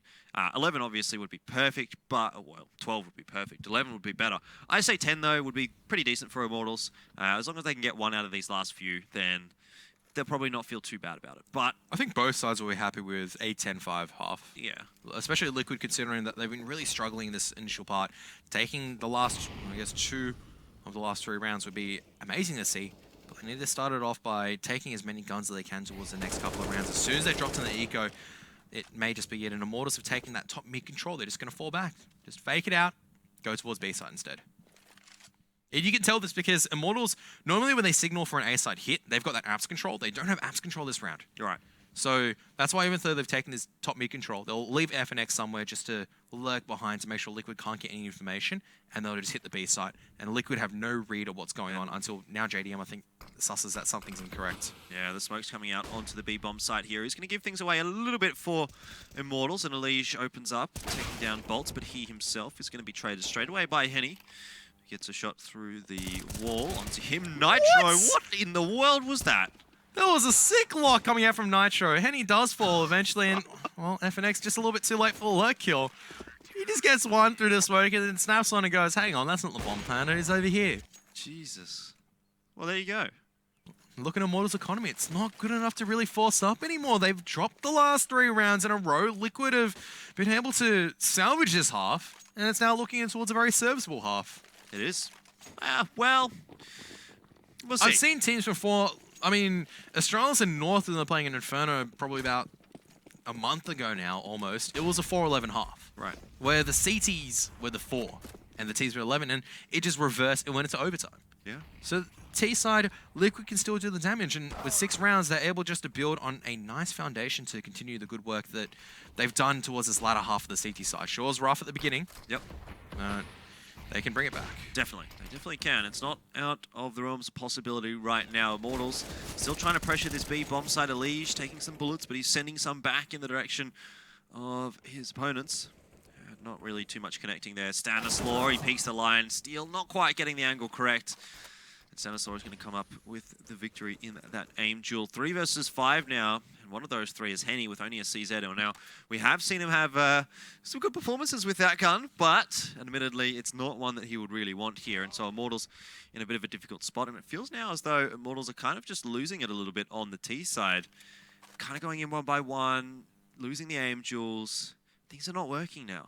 And they're not taking map control victory right now. It just feels like they're trying to force their way towards a map control instead of using utility behind it. Normally you just see Immortals, they'll slowly take map control. They'll go, all right, we'll throw a couple of flashbangs, throw a smoke grenade, we'll just make sure our possibilities are locked down. But none of this is happening this time around. And this is just a clean round from Liquid, which is what they needed coming in towards the final half. Or final round of this half. Looking much better on a lot of their members for Liquid. It's going to be confidence boosting for their T side. And they have enough rounds to kind of go, hey, you know, we'll drop a few, even if we drop a few rounds on our own T half, it's not over for us yet. We can still build back a campaign. For Immortals, they're up 8-1. This is going to hurt them a lot more. It's going to start putting some doubt in their minds. If Liquid allowed almost 5 in a row, then that's going to be a little bit devastating. Immortals really going to be wanting this last round here, just to swing things back in their direction a little bit before the second half does get underway. But it's not the end of the world for either of these two teams if they lose it. It would be nice for Immortals, though, of course, to be able to get to that number 10, get into double digits, but doesn't look like that's going to be a possibility now. JDM and Stanislaw finding a killer piece. It's down to Lucas and Steel, who have kind of opened up onto the A-bomb side, and they've managed to actually gain some semblance of control over it, really. Liquid have been forced out. The bomb not yet going to be planted, and Stanislaw is watching the line. Steel spotted out, and he's kind of in no man's land. He needs to take this duel, and he does, and he actually wins it as well. So 2v3. Immortals are making a good round of this, actually. Admittedly, though, Steel going down. That might be enough of that, says Team Liquid. Lucas 1v3.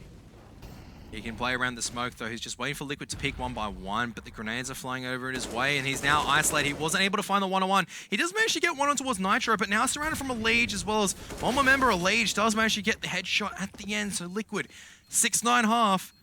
Definitely, overall, sure, Immortals won the half, but given how Liquid took the latter rounds, it just feels like this is definitely a victory for Liquid for now. At least it sort of feels as though for the first half they've made it something better than what it could have been, that's for sure. I don't know if we're necessarily going to call a victory yet for Liquid. I mean, the first half seems to be leaning that way, right? The momentum's shifted back over to Team Liquid, but it is still something they're going to have to come back from. They'll want the pistol round. Hard to call after the first half there. Immortals started off very well, so who's to say that they can't do that here in the second half as well.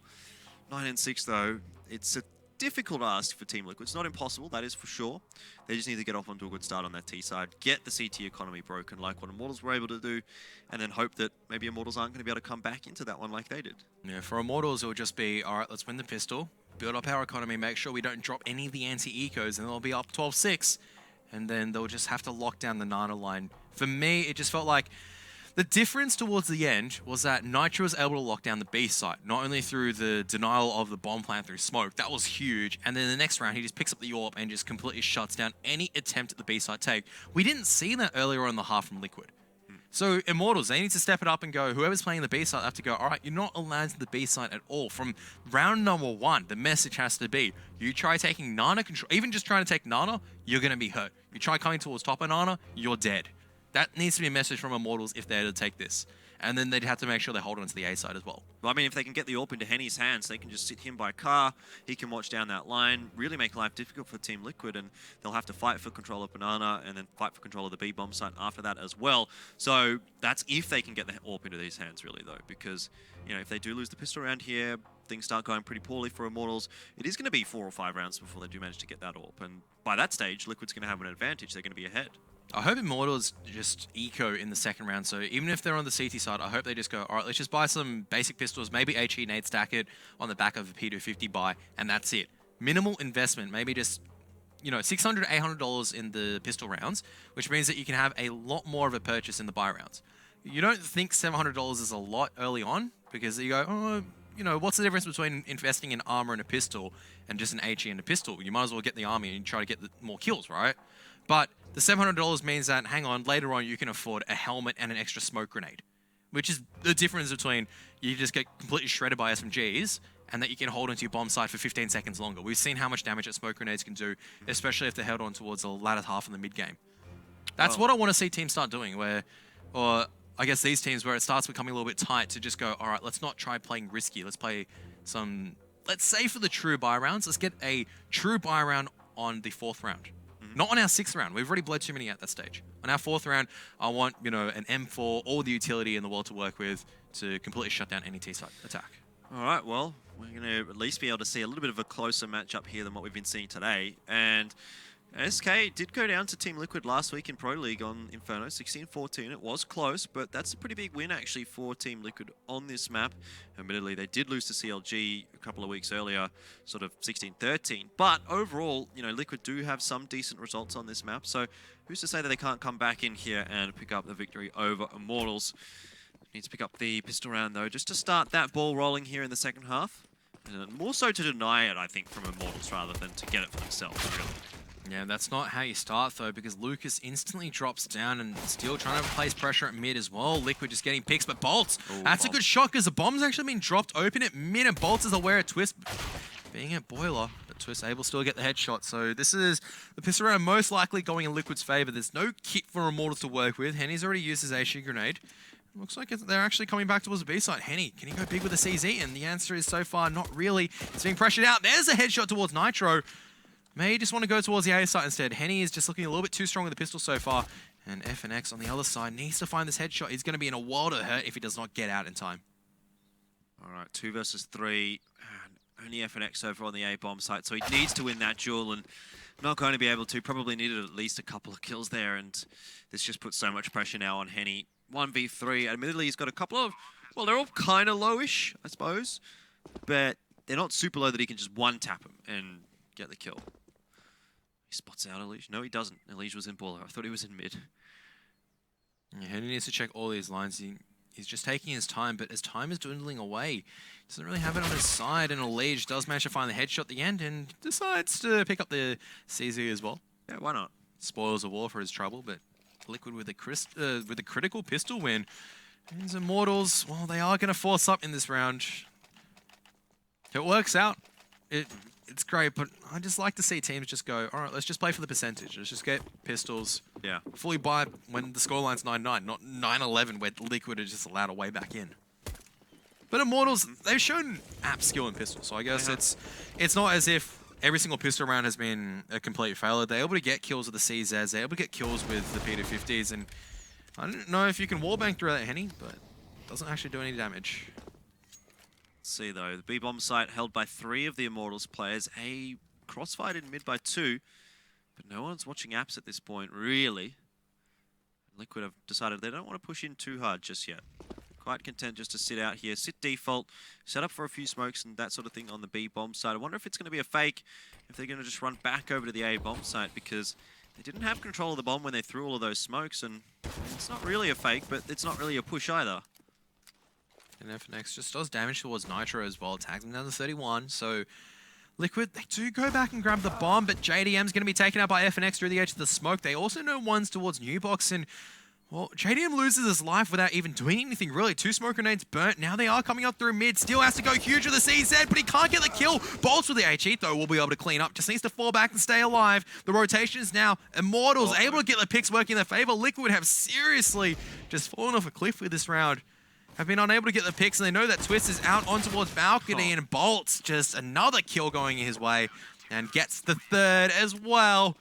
Guns now going in the favor. Guns, guns, guns. FNX can't pick up the UMP, but that's all right. Get your guns. And Immortals did get their guns. For free as well. They're going to be happy about that. And it's like what happened in the first half there, where Liquid was able to get the pistol round off the back of some good deagling from Stanislaw. Now, different situation, but in the end, a fairly similar result there for Immortals. They upgrade a lot of their weapons. Team Liquid now on the back foot once more with pistols and armor, Tech 9 and armor. Let's see if they can make this work. It looks like a quick entry to the B bomb site is what they want to go for, but Immortals use a lot of utilities to try and slow it down. Lucas needed to do a little bit more there, but the flashbang making his life difficult. In the rotations, they need to come across faster here for Immortals, and they're probably a little too late because the B bomb site completely in control of Liquid, and they have just steamrolled over Immortals on that B site right now. Bolts needs to come up big with the AK, and he won't. It's just been dink after dink on the side of Liquid. So as soon as they lose a round where I just go, it's a bit poorly played by Liquid, they just instantly come steaming back towards the oldest strategy, really, in the strat book, which is rush B, no stop, and they managed to breach through Nana as well. FNX just looking to do further damage to make sure Liquid can't save any of these weapons. And Defuse is unfortunately in the realms of impossibility at the moment as time has ticked away.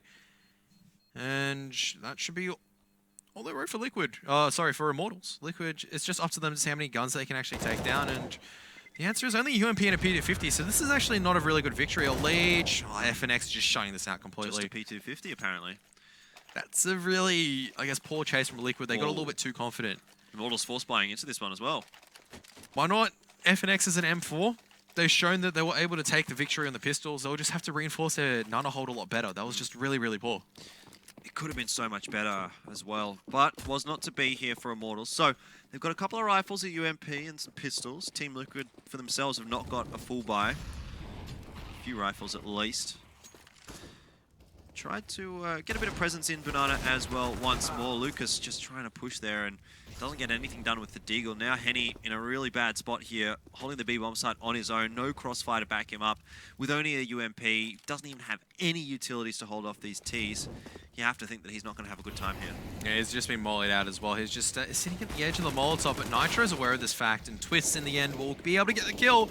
It's a B site looking too easy for Liquid. They're just able to crack it time and time again.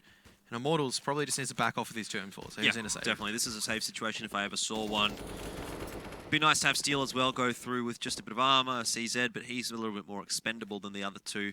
Maybe he can try and go for an exit frag here, see if he can pick up an AK or a UMP, but doesn't even look like he's going to want to do that. And realistically, what are the chances of him being able to do that, given that most of Liquid should just be filtering out the Banana now that they know the Banana is clear. But it's been a good start to the second half here for Liquid. A small blip on the radar where Immortals did get that eco round win, but at least they've been able to respond straight away back. A couple of rounds now going to the way of Team Liquid.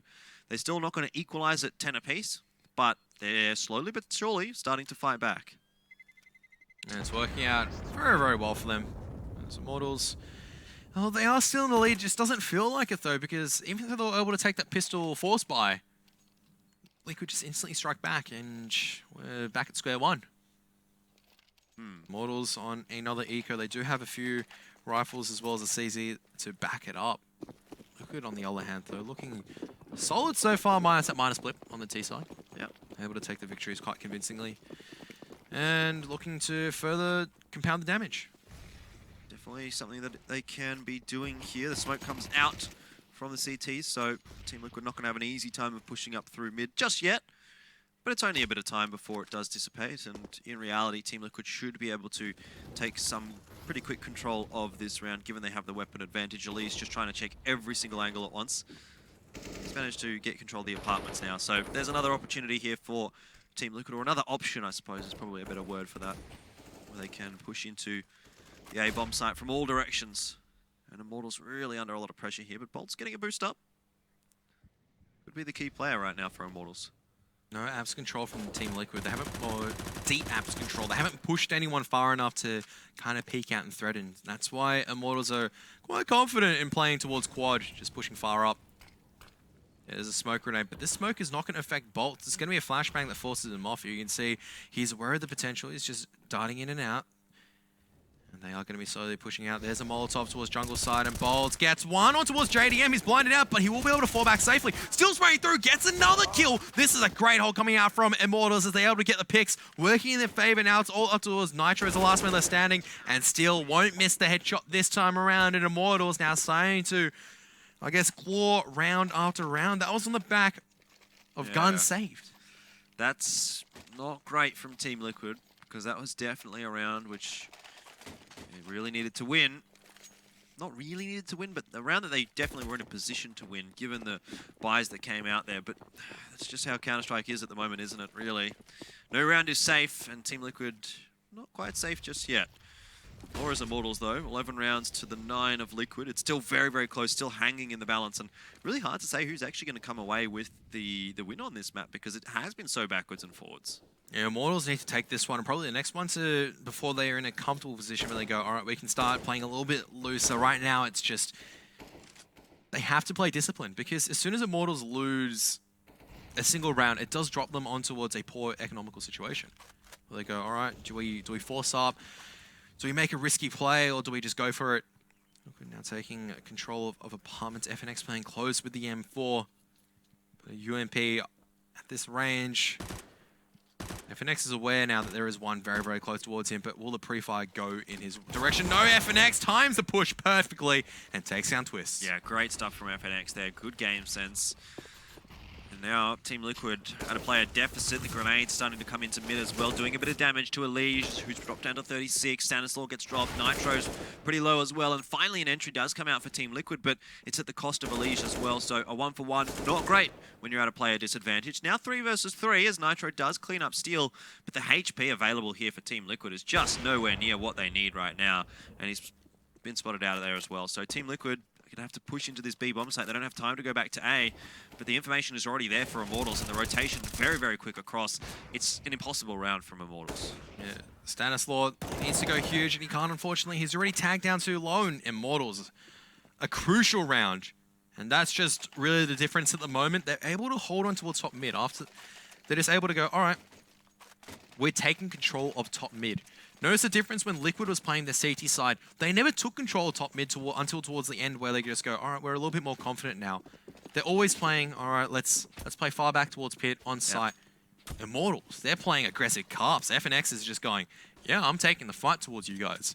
Then you've got the crossfire at top mid just going, you are not allowed onto our A-bomb site. Not now, not ever. As well, Nitro does manage to spin across towards Boiler quite quickly, and Bolts might be in a little bit of danger. Needs to be cautious of the potential. Oh.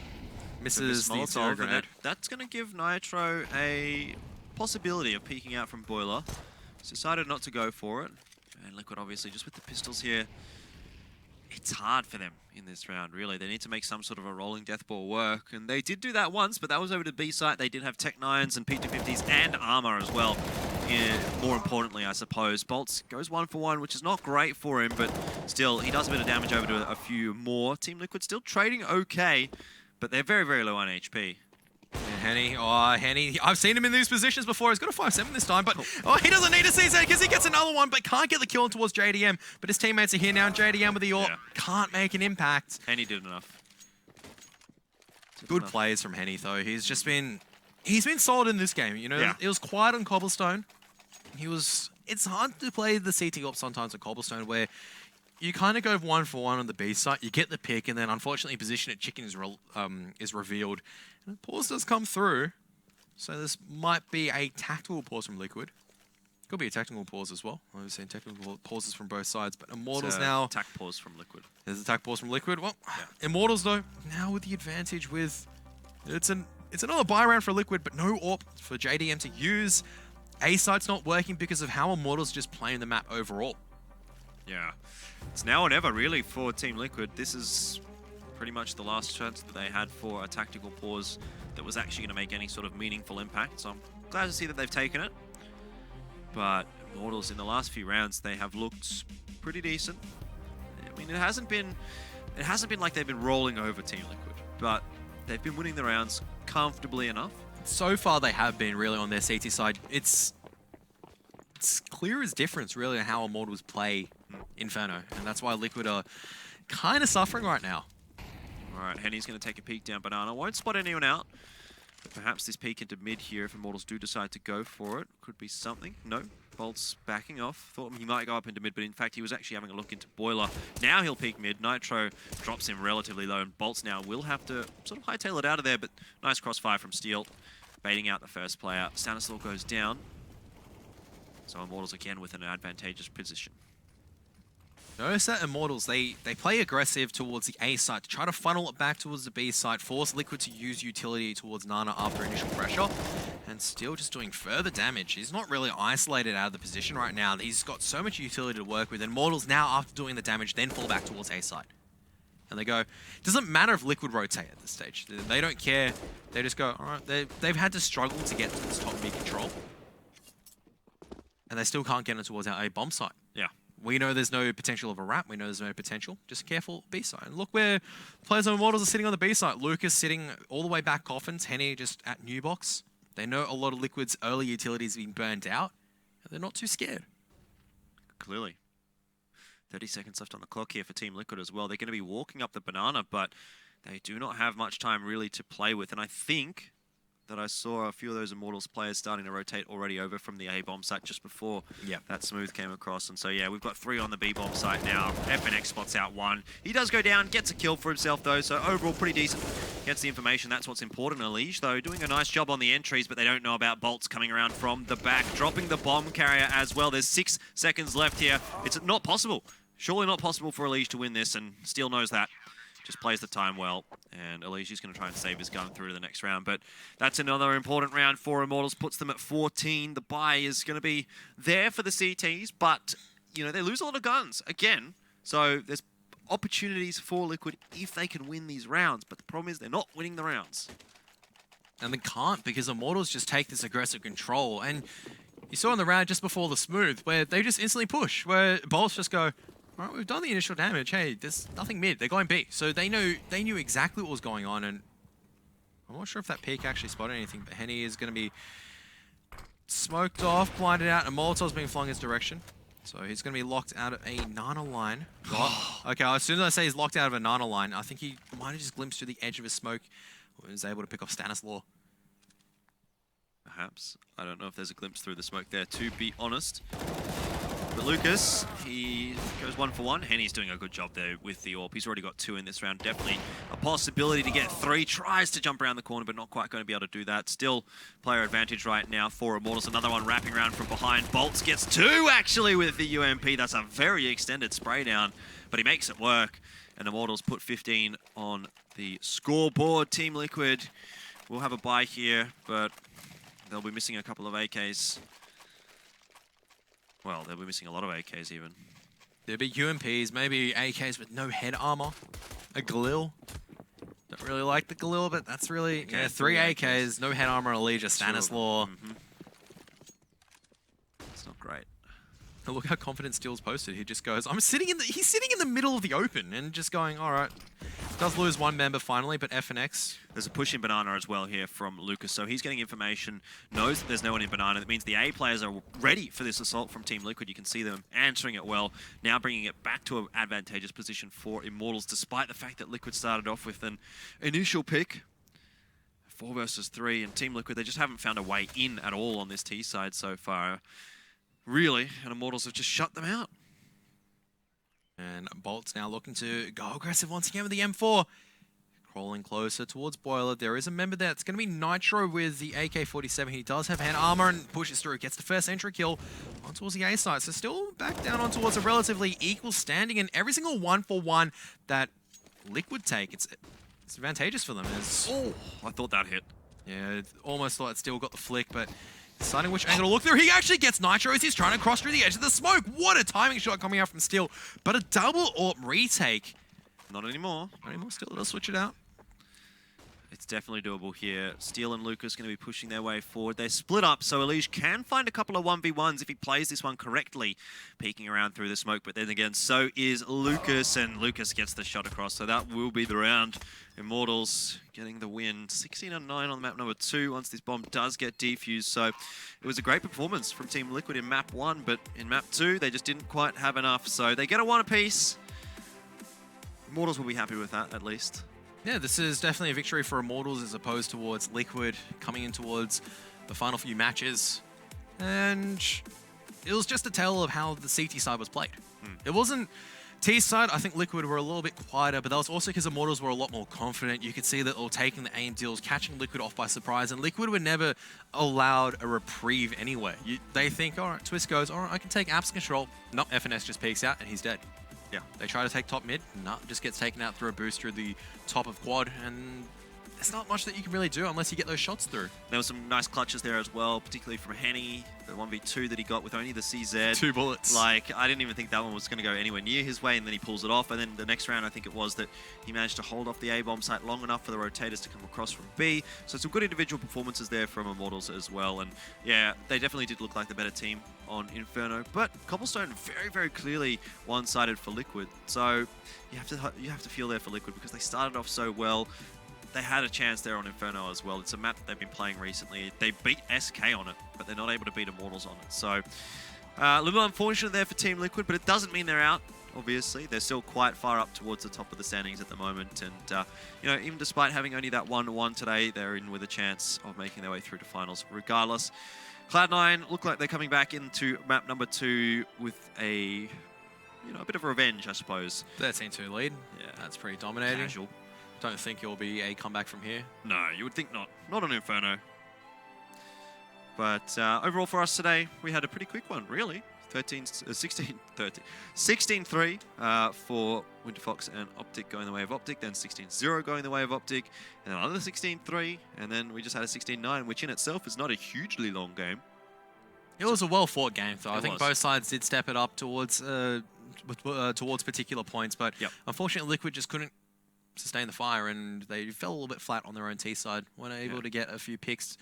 Really, the only T side victories was their pistol round. Then they dropped that, and then they won a forced sort of buy, yeah. A forced buy, and then they lose the next one. So it was. They got 3 rounds, I think, on T side, didn't they? They won the first one, lost, then won 2, and then they lost every single round afterwards. Yeah. Where Immortals just kind of stepped it up and just went, no, you're not allowed in here.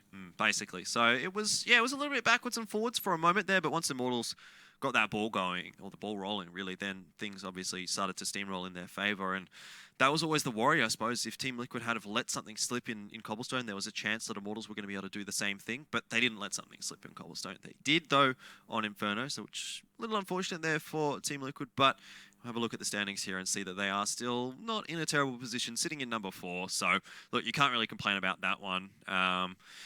Over there for Winterfox, still no win for them on the board at the moment, with the exception of those 2 that they already got. So they didn't move up anywhere today. Their opponents, Optic, obviously having a bit of a better time now. 13-9. That's starting to look a little bit more comfortable for them. It's still scary, though, because it's going down towards crunch time. They do need the next few victories. I'm not sure how many more games will be played after this, but I think each team has 3 games each. So 6 best of ones. 6 best of... Oh, yeah. No worries. So 2 for each. That's still a scary thought, because it's not clear for maybe teams except for SK, where maybe Immortals now, because they're starting to pull away just a little bit more. But for teams like NRG, Liquid, Optic, and Luminosity, even Misfits and Renegades and CLG, they all have a chance. This mid-cluster is too hard to pick apart. Yeah, really, it is quite evenly matched at the moment. There's a lot of teams that could still make their way through. I suppose it comes down to which teams they've already played. You know, if you faced SK, Immortals, Cloud9, Team Liquid, you're like, okay, well, we've got all of our hard teams out of the way. And then if you've got Foundation, Winterfox left to face, then, you know, there's definitely a possibility that there's a big sigh of relief. Exactly. You can make a really good sprint in towards the end and try and make your way through to the finals. But that's up to, I suppose, which teams are playing and which teams are sitting at where. And like you said, it's very, very hard to call where things are going to be going at the end of this competition. Everything's still in a state of flux, and I'm still looking forward towards it, especially when it comes towards the end. Teams won't just go, all right, let's just play default. You know, we've lost the game. Let's not utilize any nifty strats. This is where teams actually pull out something to go, this is a crucial round. We're going to pull out something absolutely sick, and we're just going to be like, what was that? That was insane. And this is where people actually start stepping up as well, and they realize what they're playing for. It's a huge prize pool. So this is where people start going, all right, let's take it serious. Let's take it even more seriously and hit the highlight clips. Yeah, really. The highlight clips is obviously the dream. But for us here, there will be no more highlight clips today, as that is going to be the end of our broadcast. We've had a fantastic day, guys. If you do want to tune in next time, we'll be seeing you guys very, very shortly. Until then, have a good night.